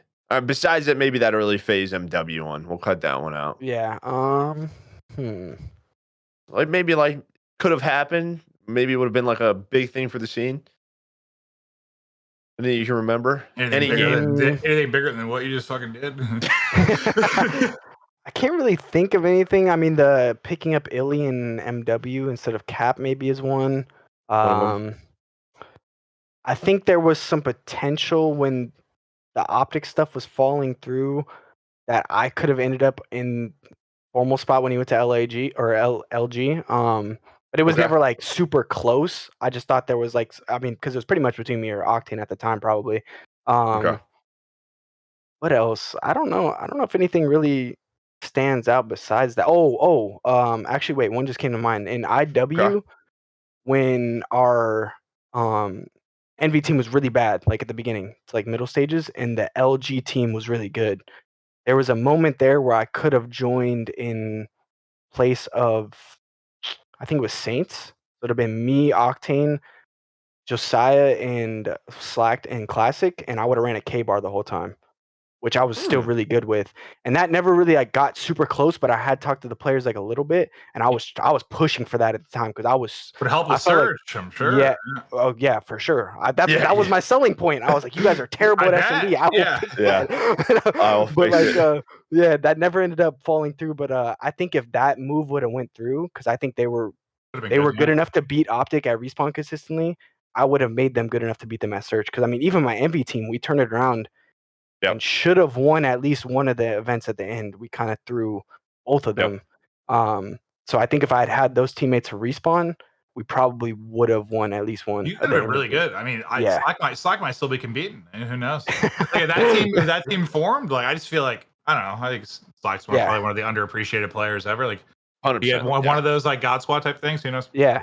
No, I think it would have been good. I mean, dude, that's a hard question too, because I feel like there's been so many over the years. There's always a lot. You kind of forget about because Rostermania, that you were on 10 different rosters at one point. I have so many. Yeah, just everybody wants me. True. You're not wrong. Yep. True.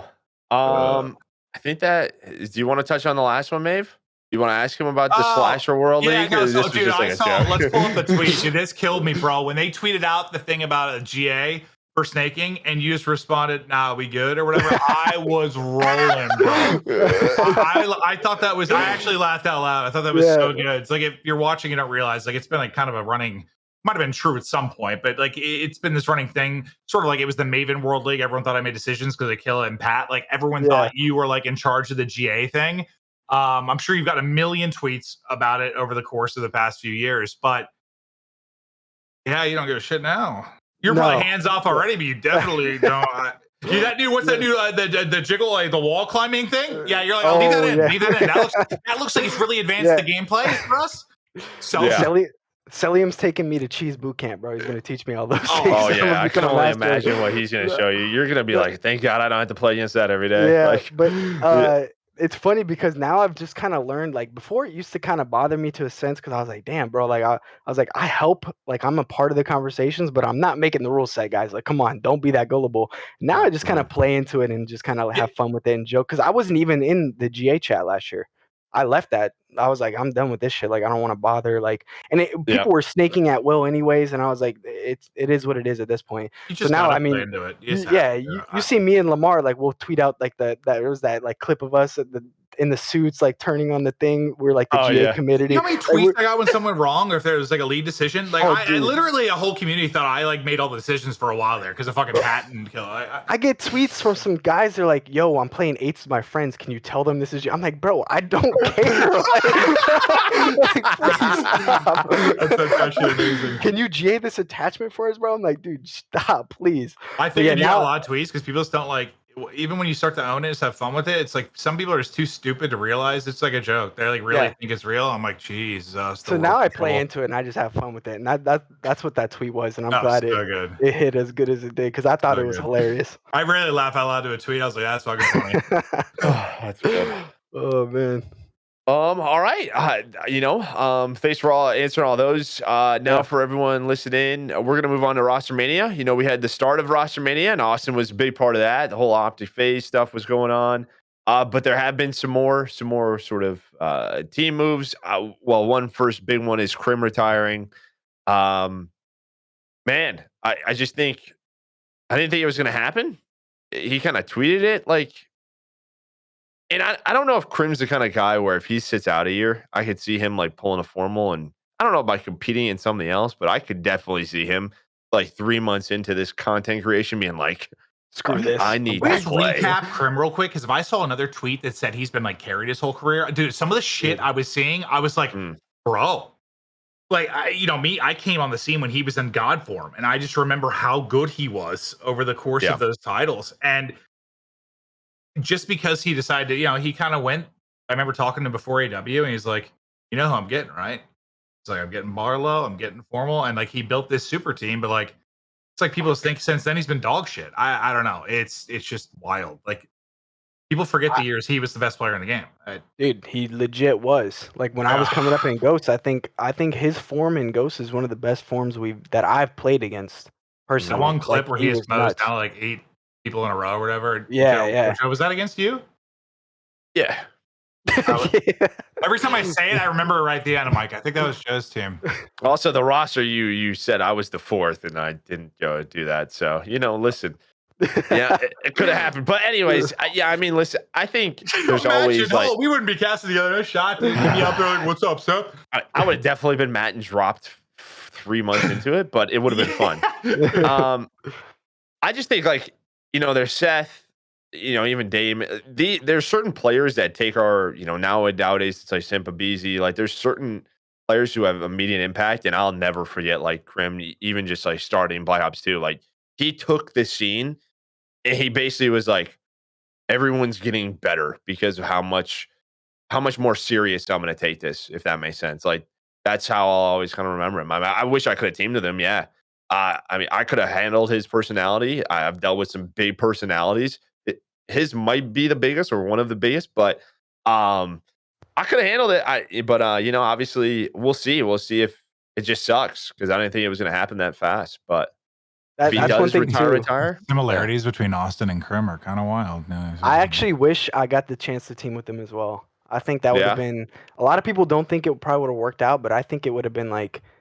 I think it could have potentially been really good. Way. I think he was solving like very similar, kind of like you and Cap. Like Cap was your guy, and you guys like agreed on the way to do things. I actually think there's a good chance you guys. I just feel like there are a lot of similarities in you with like drive to win and sort of playing the game the right way.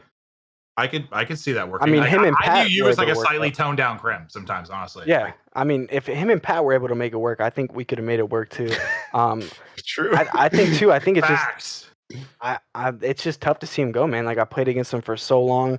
I was watching his video too, and like it was like sad to watch that video, man. Like the things he was saying, like how much he sacrificed and all this and stuff like that. And I just know, like you said, he's kind of like me, so I know this is hitting him really hard because I can't imagine like, I mean, eventually it's gonna come for me too, but I can't imagine not waking up and having that like I'm gonna scrim today and prepare for a tournament type mentality, So yeah, it's gonna be tough for him. I feel like, especially at the first few like months of it. I just like that he kind of went out how he did in the sense of like a lot of people could have been very like spiteful, like they just kind of felt it coming this year. But I just feel like I remember this last year as him giving it his all, really wanting to win.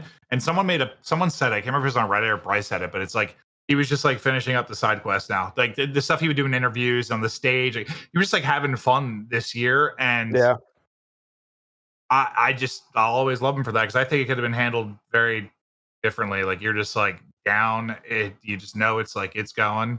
But he was some of the funniest moments this year on broadcast for him. Like for sure, not even close.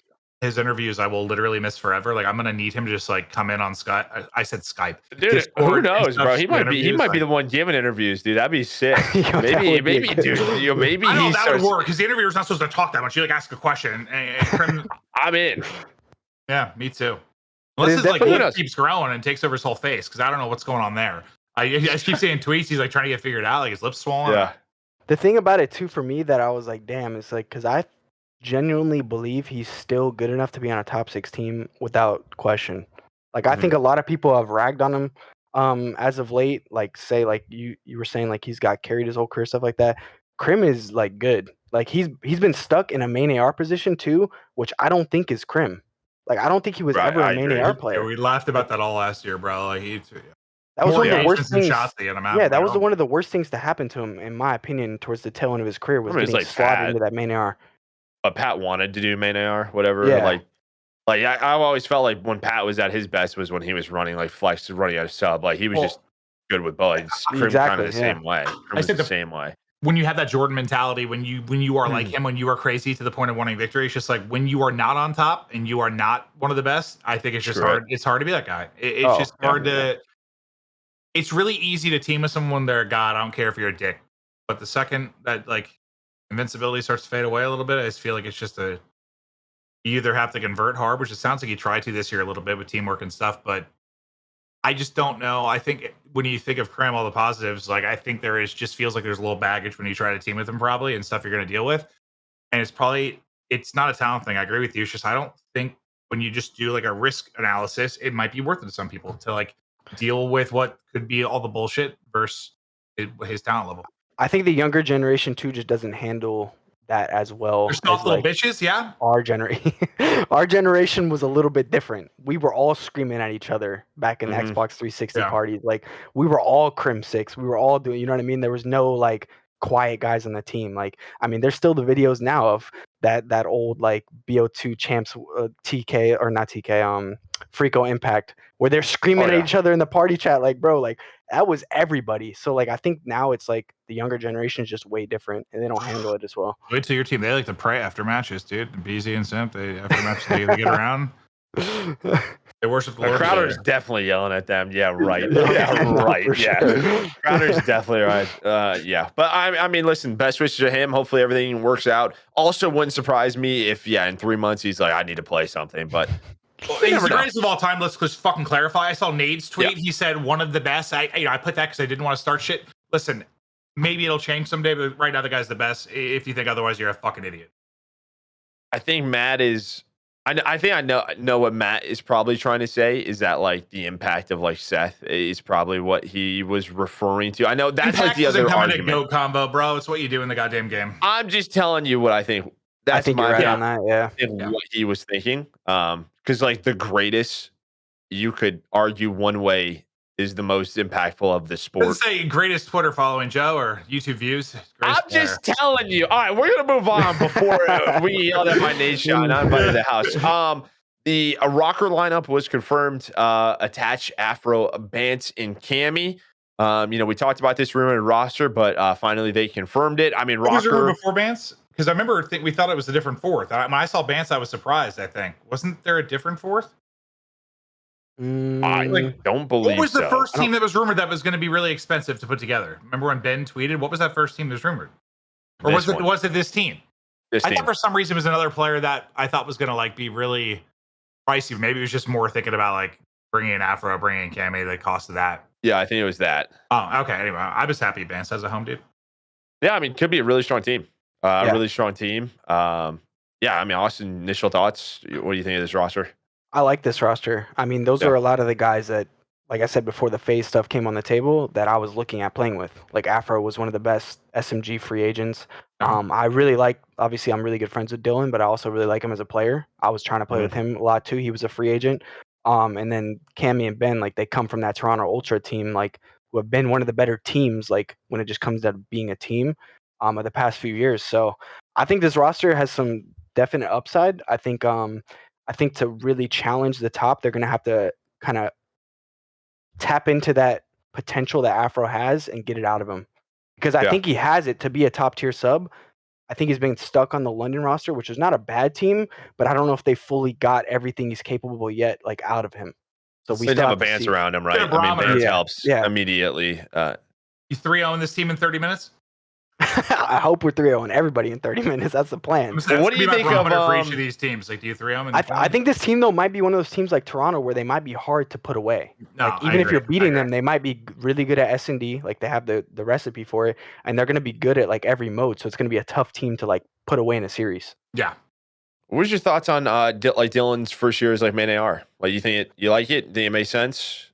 I mean, Dylan, funny enough, came onto the scene I think as an AR. Back in like Ghost, I think he ran an AR mostly. Like was his thing. Then he got switched to a sub in AW, won the champs, and then stuck with it forever. But I think Dylan, like I think he can run kind of any role.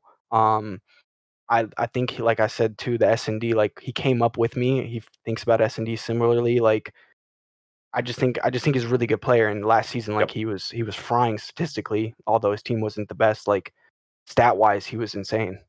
Yeah.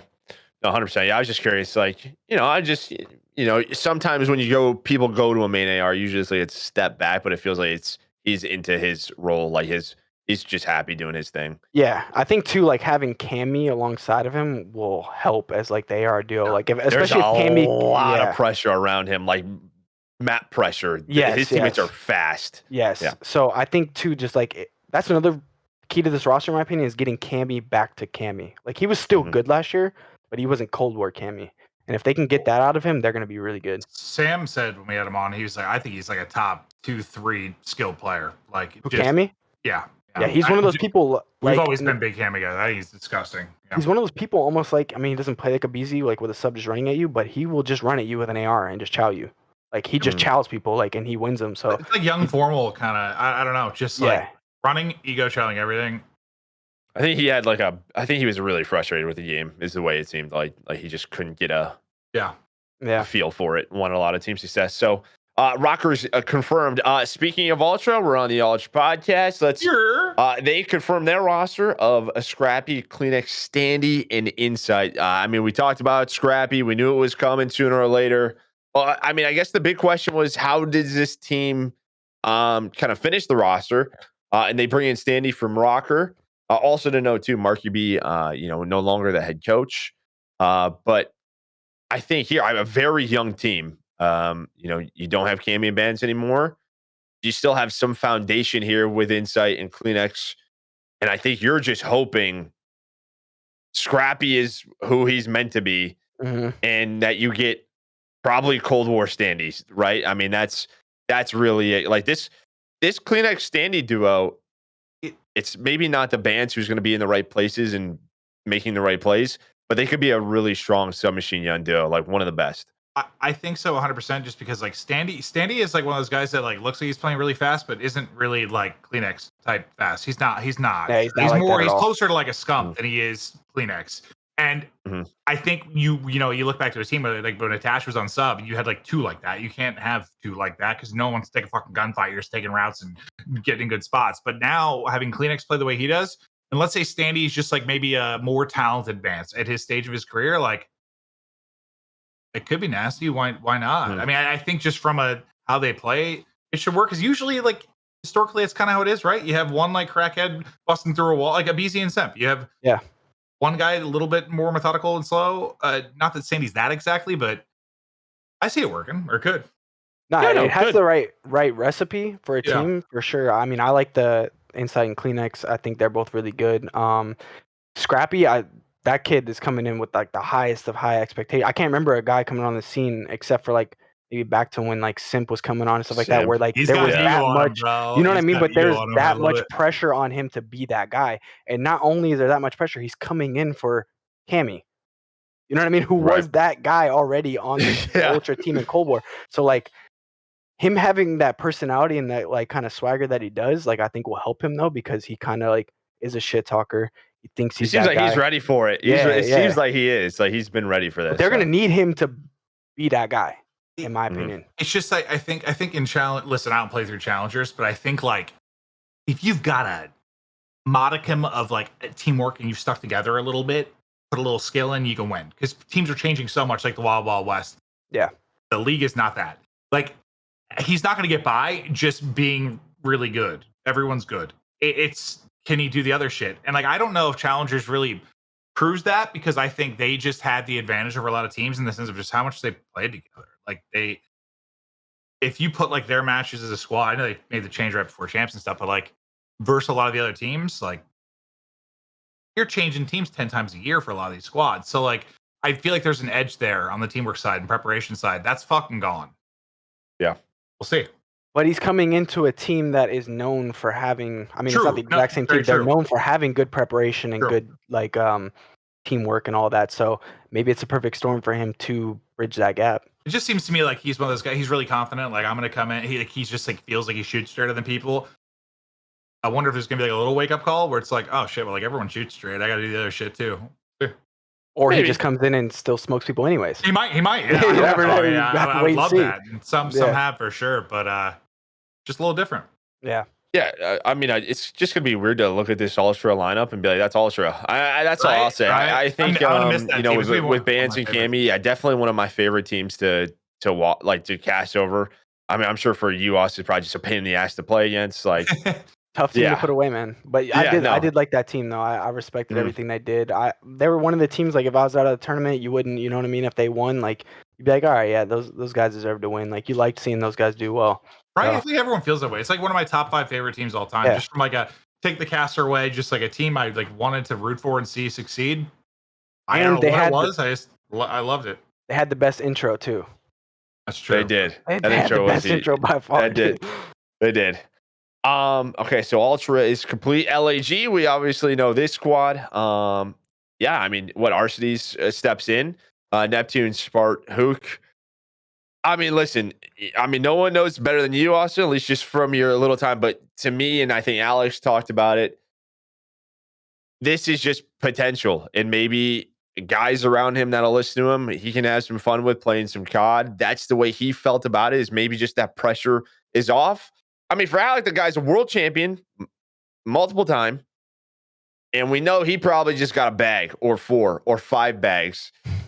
This guy could kind of just play COD again, right? Like the pressure is gone. Yeah, but Yeah, what I maybe. will say is Alec is a competitor. He's gonna Yeah. want to do well, unless something has changed. But from what I know, Alec is a competitor. He's gonna want to come in here and do well. So like, I think a big key to their success is gonna be starting off well.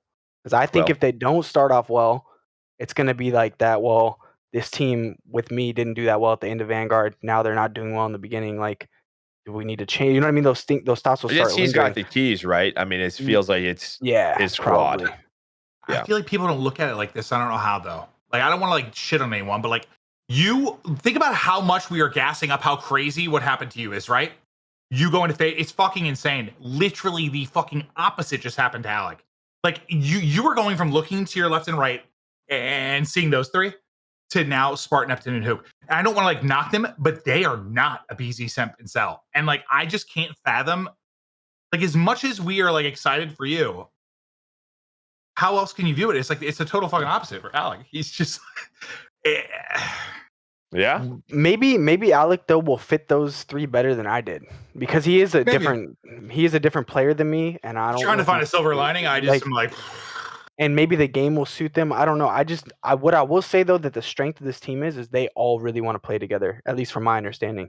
that's Like good. those 3 love playing together. Those 3 were playing wagers on every. I literally wake up at like 7 a.m., take my dog out, look at Twitter, and it would literally be like Spart tweeting out like, or Neptune be like, yeah, me, Hook, Spart, we need a 3v3 chow. Doesn't matter what it is. Could be Cold War, Vanguard. It doesn't really matter. Just need a chow. And I'm like, that's probably really refreshing. 7 in the morning. Really refreshing Alec after last year too, with like what it seemed like maybe went down. Like it's probably really refreshing to get back to some people just want to play, just grinding game. So I hope it works out. Like I'd love to see them have some success, but all I can think about in this is just like being in, I guess, Alec's shoes and just being like, well, shit. Like, I think Alec's gonna need to get a system in place on this team. I think the talent they have the talent. Obviously, we know how good Hook can be. I think Spart showed what he's capable of too. Neptune coming over from Halo had some bright moments. You know, we know what they're all capable of, but I think they need to put it together as a team and play consistently. Like, because even when I was on the team last year, like we had some moments where we beat FaZe in an online match, and then we show up the next weekend and lose to I don't know who, like Florida or something. Like there was just not the consistency there. If Alec can get that out of them, then maybe they can make it work. Yeah. Okay. Yeah. Potential. That's where I'm at. Potential for this team. Can we hop to a different one because I saw something that I want to talk about? Can I go out of order? Yeah, go for it. I want to go to the Florida thing real quick because I thought of something that's like always bothered me. All right, so they announced the team. What? Maniac, Brack, today. Havoc, and Vickle today. Yeah. Brack is like this weird anomaly to me. I was thinking about like how he was literally like a league MVP, like highest KD. There was always this weird stigma where like players didn't like him and thought he was just like this kill whore. It was so weird to me, the whole thing with like Brack. Like he came in and fried. And usually, I don't care if you're selfish. If you put up those types of numbers, you're still in the league. and he was just gone, and like no one gave a shit, and he was just gone. And now I guess I kind of feel happy for him to like work his way back. But it's like my casting career is one of the weirdest fucking things ever. Brock came in, literally dropped a 1-3, and then was gone. I was like, was a weird one, but I mean, what he won challengers again, right? Champs. He won this year, I think. I mean, yeah, I'm just happy he made it back. I mean, it was a grind, right? Like, that was back in Vickle as well. I mean, that's another one who we talked about challenger players getting another opportunity. And I mean, Florida, they're going. I mean, listen, we all know this team is going to have to show a lot to be, a top team. Like in terms of just reading this roster out loud, talent in the league, we're like, all right, lower end. But knowing those 4 players, like Vickle, I mean, has just been praised upon. Like, we'll do whatever it takes to win. Won a lot in challengers. Brack, can he be Brack that we saw? Like, bring a lot of talent. Yeah, and then Maniac and Havoc, like, yeah, they've shown moments. They've won some. Maniac's won some things. It's just like, what? Yeah, you have to be good in search. Steal a chip on their respawn. shoulder, right? I feel like a little bit, like his Vickle got dropped, right? Like the other 3, I think there's a chip here for sure, just based on their careers. Like sometimes when that like unifies, you have 4 people that feel that way. Yeah, I feel like they need to be like a gritty team. Yeah, You know what I that's mean? what it turns into usually. It's like, yeah, chip on your shoulder. It's like this gritty, like underdog. Because like nobody's gonna take them in a matchup like versus Optic or something like that, right? But if they're the team that goes into it, like what I was saying earlier, like that nothing to lose mentality, and just every map, we're gonna make them work for this map. Like, you know what I mean? Make them play perfect to beat us. Like, even if we're not winning every gunfight, all this, make sure we're on top of rotations, make sure we're taking good trades, we're not throwing our lives away. Like, make people work for it. And then when you do those kind of things, sometimes the top teams will get frustrated, especially when it gets close against a team you're supposed to blow out. And that's when you take advantage of it. And then you build that confidence too within your own self and your team. So I think it's $0 for Skies and Awakening. Yeah, I think their deal was up, right? They just walked. I was wondering because like this is like a League Men type situation, and like I guess I figured with the 2, I mean, Skies think in the right place could be definitely a main AR for a top team. Awakening, I mean, that's a franchise type player maybe, and like I'm guessing they got $0 because it's not like they went after the next big thing, or maybe they couldn't get anyone to be like the face of it all, so they're trying out like the, I don't know what route you would call it, but like I'm sure there were lineups with both of them, and it just couldn't go through, and then they probably got offers elsewhere, and it's just like, we kind of have to take this type of thing. I guess I didn't see them going that route after like trying to build around Skies and Awakening for so long. I guess I kind of figured it'd be more try to get the 1 to 2 superstars, but I mean, I'm a little surprised there, but I guess I wonder why. Is it just couldn't get maybe anyone they wanted, or this is the route they want to try? Like build a young team and sort of see where it goes. I would assume they probably tried to keep one of them and they just couldn't. Because if they're free agents, like you can throw whatever you want at them, but like if the other team is better and they're getting a similar offer, they're just gonna walk. Yeah, I wasn't sure what the contract situation was, like where they were. I wasn't sure. I just think it's tough too. Even if you're keeping one, like that's great, but like when you're going to a player or a free agent and you're saying, "Hey, come play with me," okay, who else is on the squad?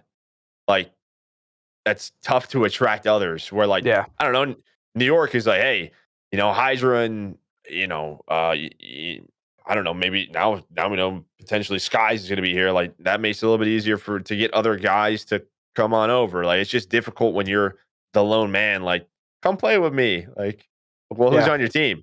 Just me right now, right? Like it's just that's tough to do with the people around him. Yeah, I mean, it could be an interesting squad. Just a team that is going to have to work really, really hard, I think, but could surprise some people. Excited to see him. Young, very young. Unconfirmed. These are another unconfirmed lineup for Vegas Legion, because we didn't touch on them last time. Of supposedly the latest rumor that I'm reading is Clay, Temp, TJ, and it sounds like Prolude is what we're hearing. That team will be dog shit. Okay. As much as I'm about to gas the next team, I think that team will be shit.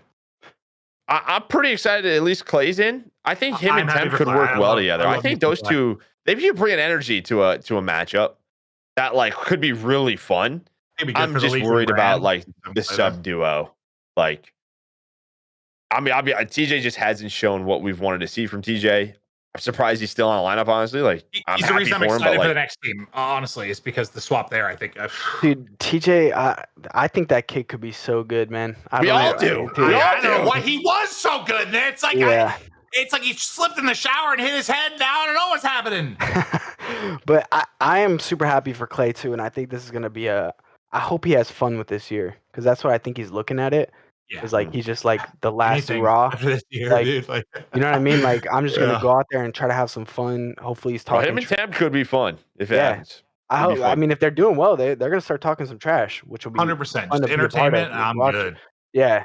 So I hope they pull something out. That'd be cool to see, and kind of give Paris some team that can actually like do something, because the past few years has just been bad. To put it blunt, like just terrible. Yeah, it's been rough. It's been fucking real butt cheeks there. Yeah. Yes. But now about the TJ thing, the Boston rumor, right, Joe, is what? It's Nero, Methods, Vivid, and Yeah, Awakenings they're announcing on good tomorrow, terms. but this has been like the unconfirmed lineup for like a month. I'm pretty sure. TJ, who has been average at best for the most part. He's had his good maps, but like he just isn't. It's not clicked for him the past couple of years.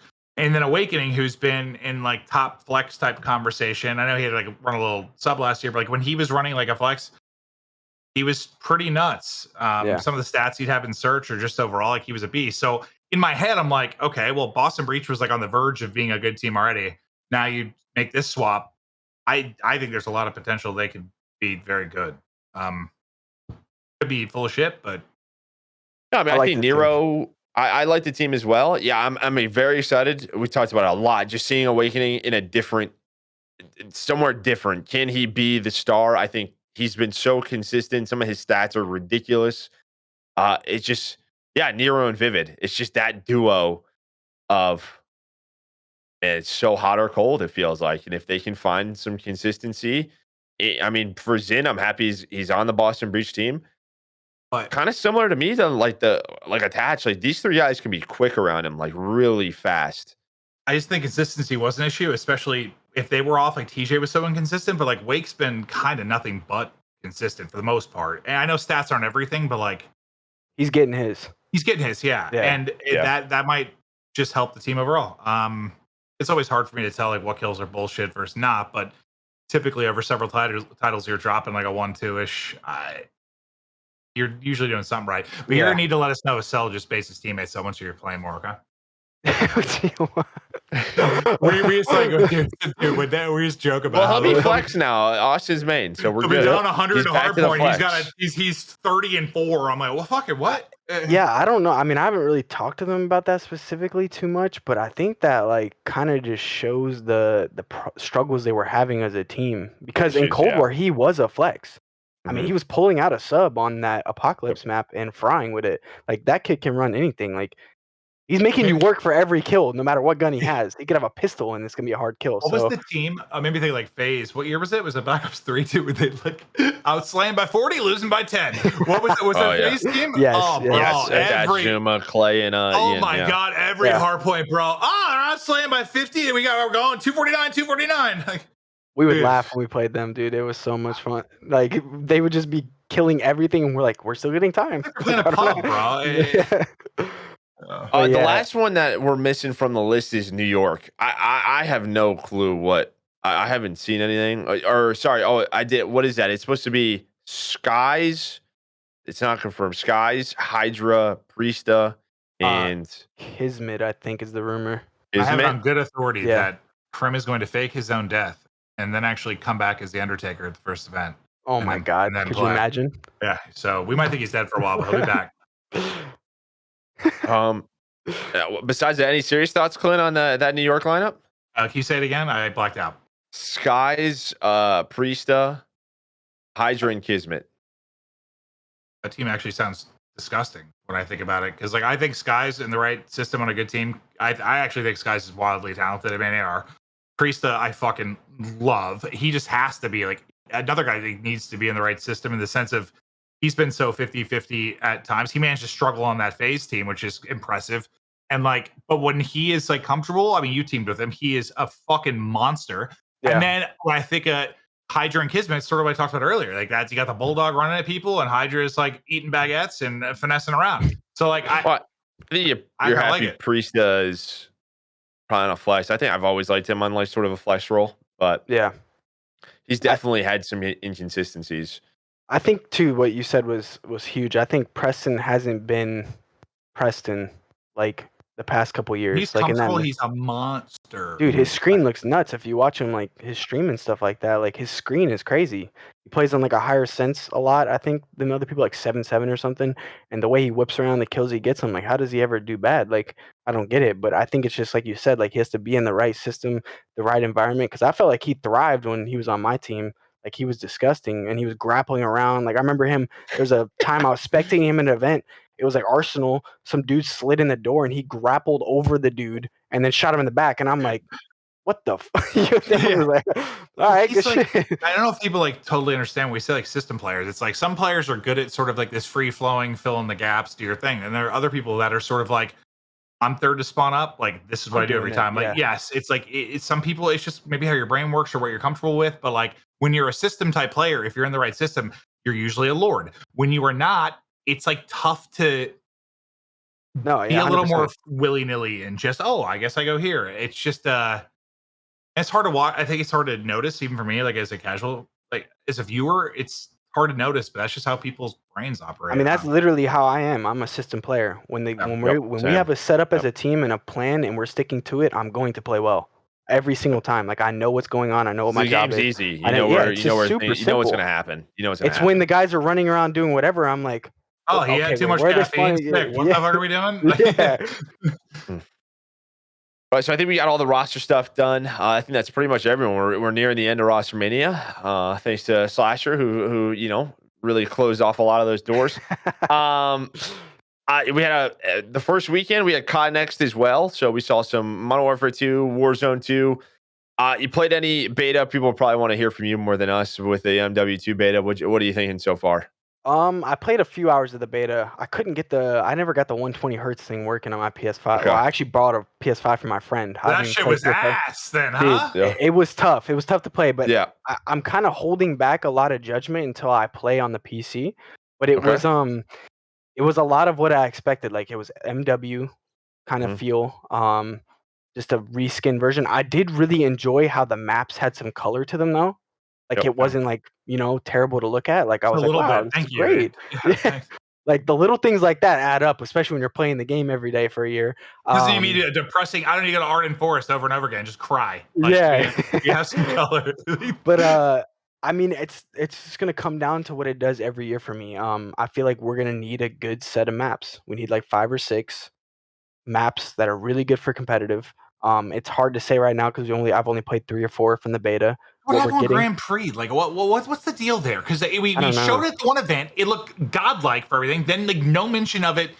Maybe it was like a licensing thing or something. They delete tweets. It's definitely something legally. Yeah, no doubt it's about gotta it. There's be. definitely some legal stuff that jumped Man, into that it. looked dope. Yeah, hopefully. I've heard good things about it. We haven't played it yet. I'll just give my quick little summary. I think this is a better map set, like map design philosophy, I would say, than MW19 for Yeah. me. In terms of like maybe what could be CDL maps, maybe that hotel map. But there's just so many headies, and then the museum map. I don't know if you played it at all before it was pulled. The museum map I think had some potential.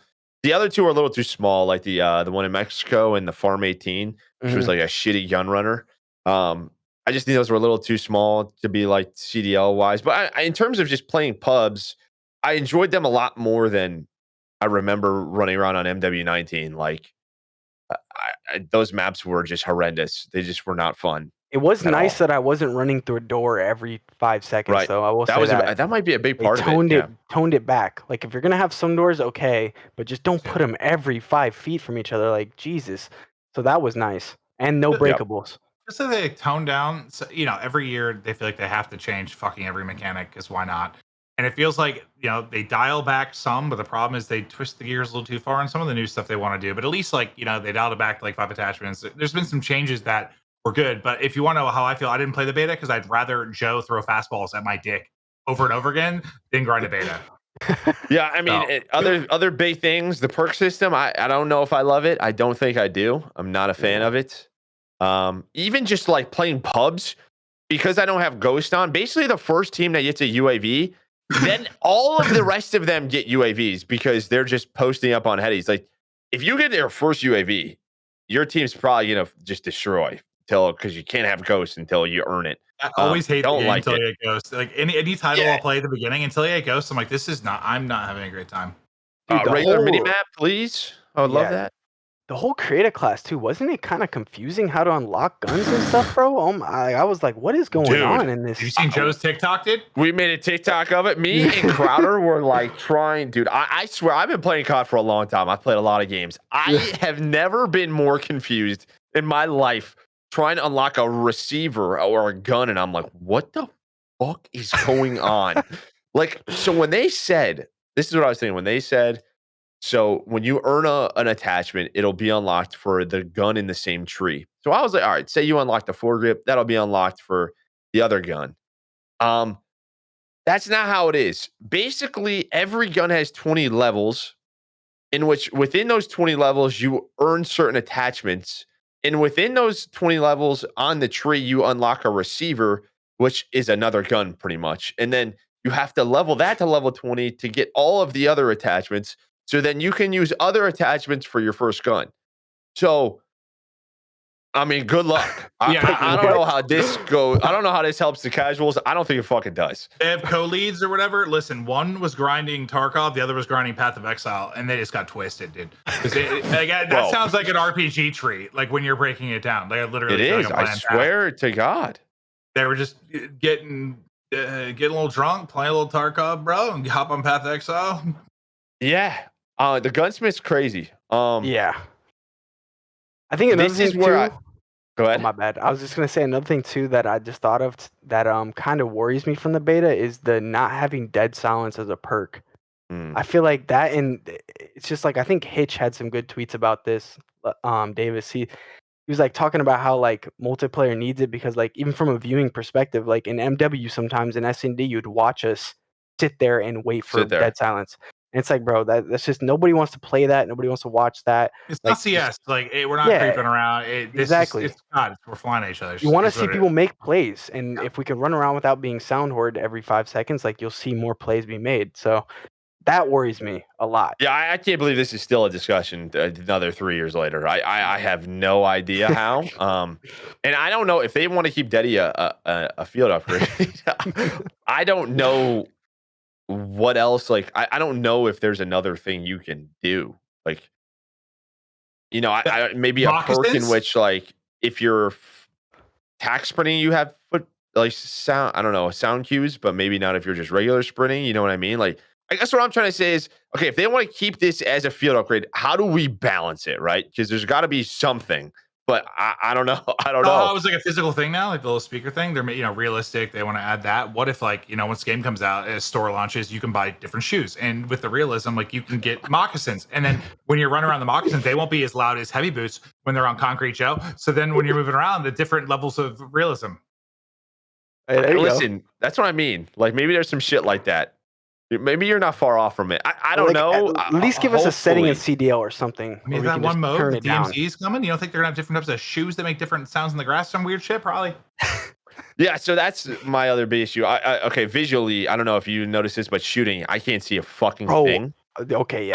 I thought it was a PlayStation thing. No, I'm not playing. I'm not playing. You can't see shit. Once I started shooting out, I might as well have closed my eyes and just been like, shout out aim assist, thank God. Oh yeah, you literally just start shooting. You're like, hopefully I got him. Yeah. I'm not even kidding you. I'm dead serious. Yeah. The time to kill is still pretty quick. I don't know if that's ever going to get changed. Probably not. Yet, hopefully with the visual thing, they don't just like take a shortcut and add the red names. Hopefully, like they actually fix it. Like I know, like a quick fix is like just to add the red name, but like I don't want that. I want there to be like a clean mechanic to shooting. I feel like people like complained about lack of recoil, and like too easy to shoot. Maybe I could be guessing, but like they read that and they were like, this was like their adjustment. Like people don't want it to be harder to see. People just want it to be a little harder to like, there's a predictive recoil and I have to use my right thumb a little bit and not just snap once and not touch anything. Like I want to have to control a little, but like not being able to see is not fun.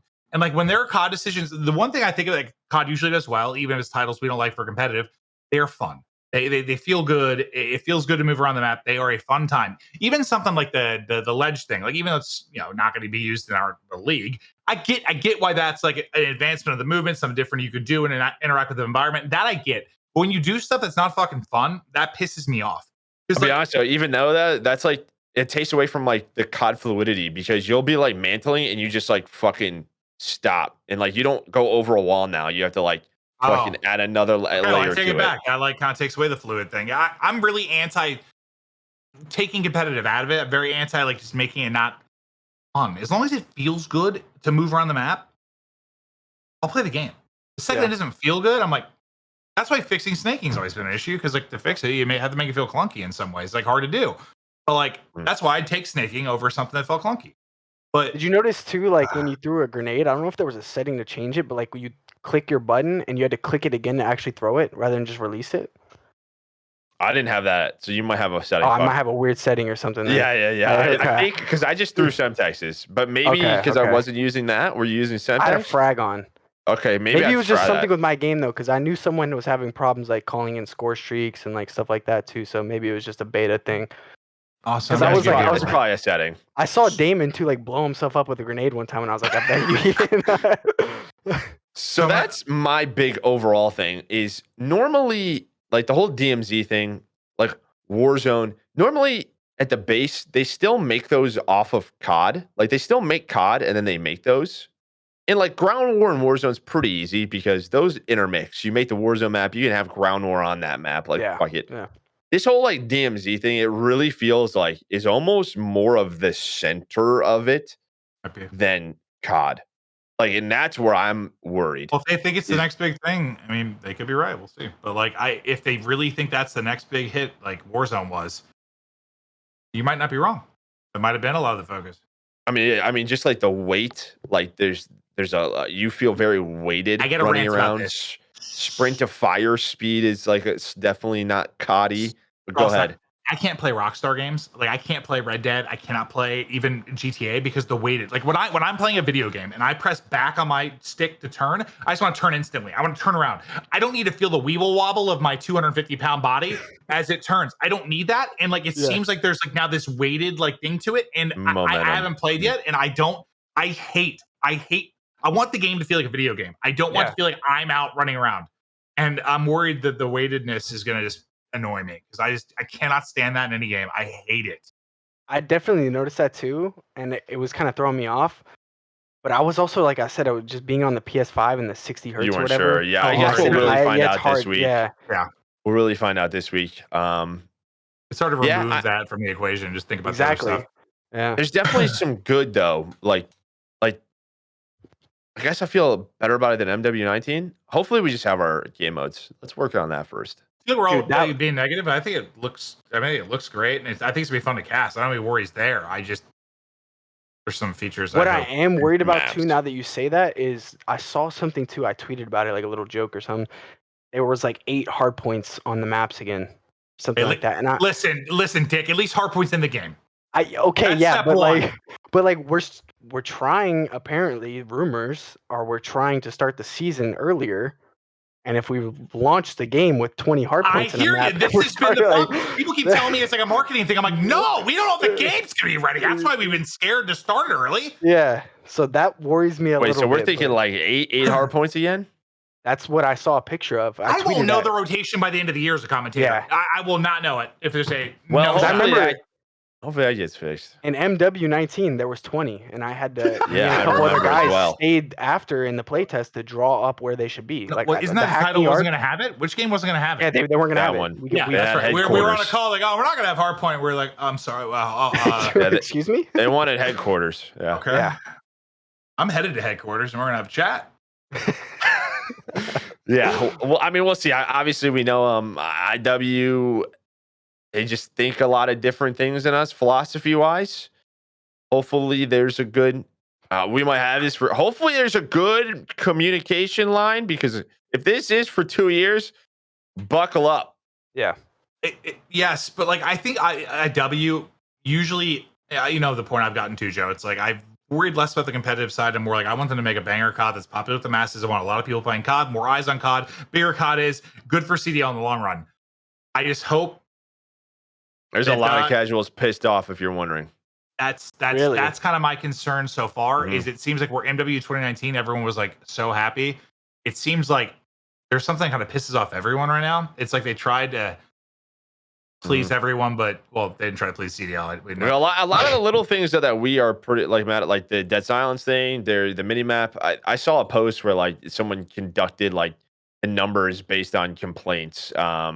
In what was talked about on the Reddit, like the main Reddit of like COD. The casuals. Yeah, the casual side of it.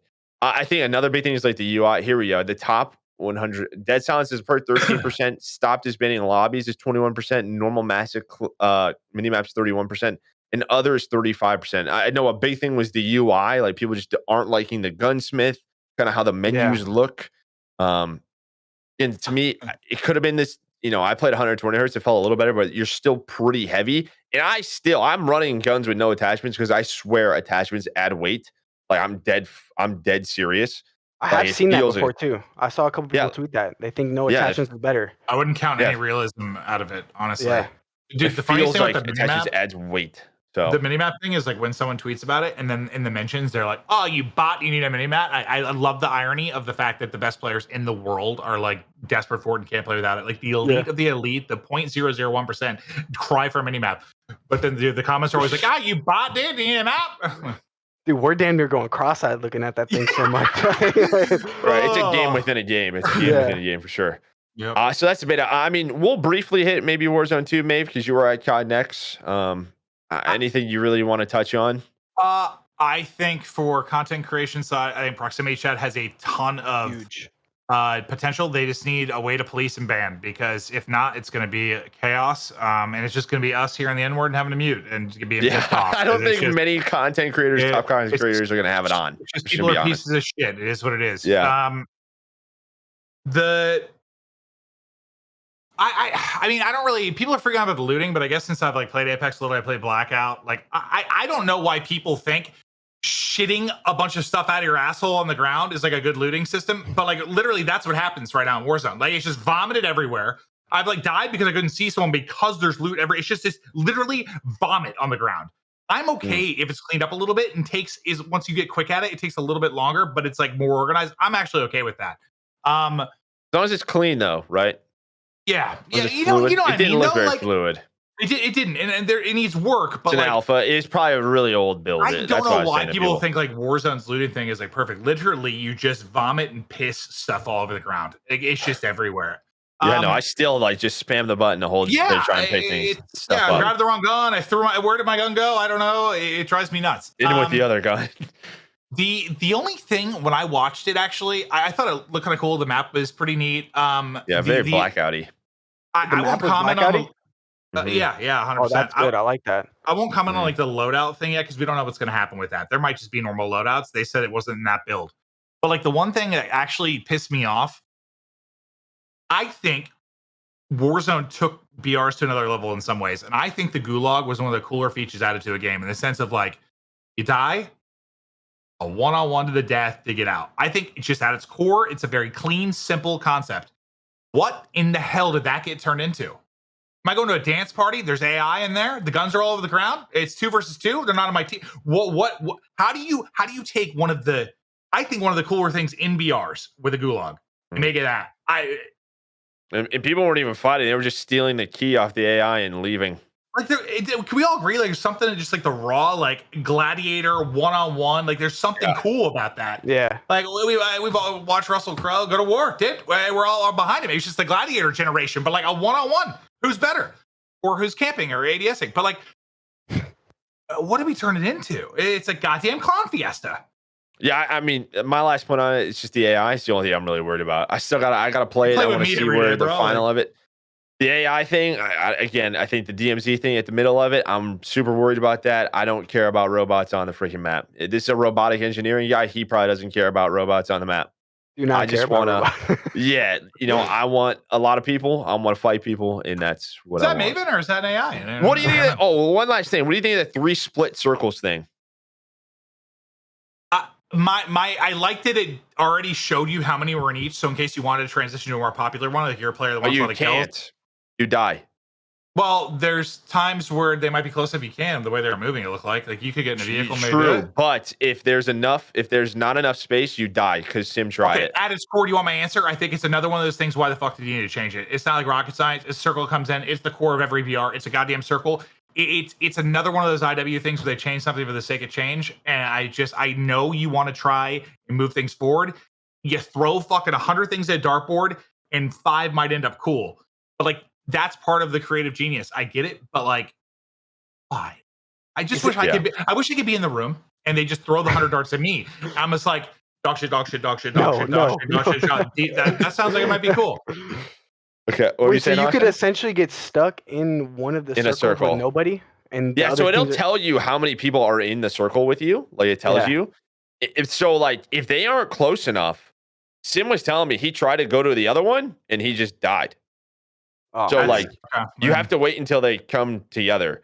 Yeah, I don't hate players probably sucks. I mean, I guess that I wouldn't mind it as like an event, but it was happening every game on purpose. Like if it's just like once every now and then, cool. But every game it seemed to be on purpose.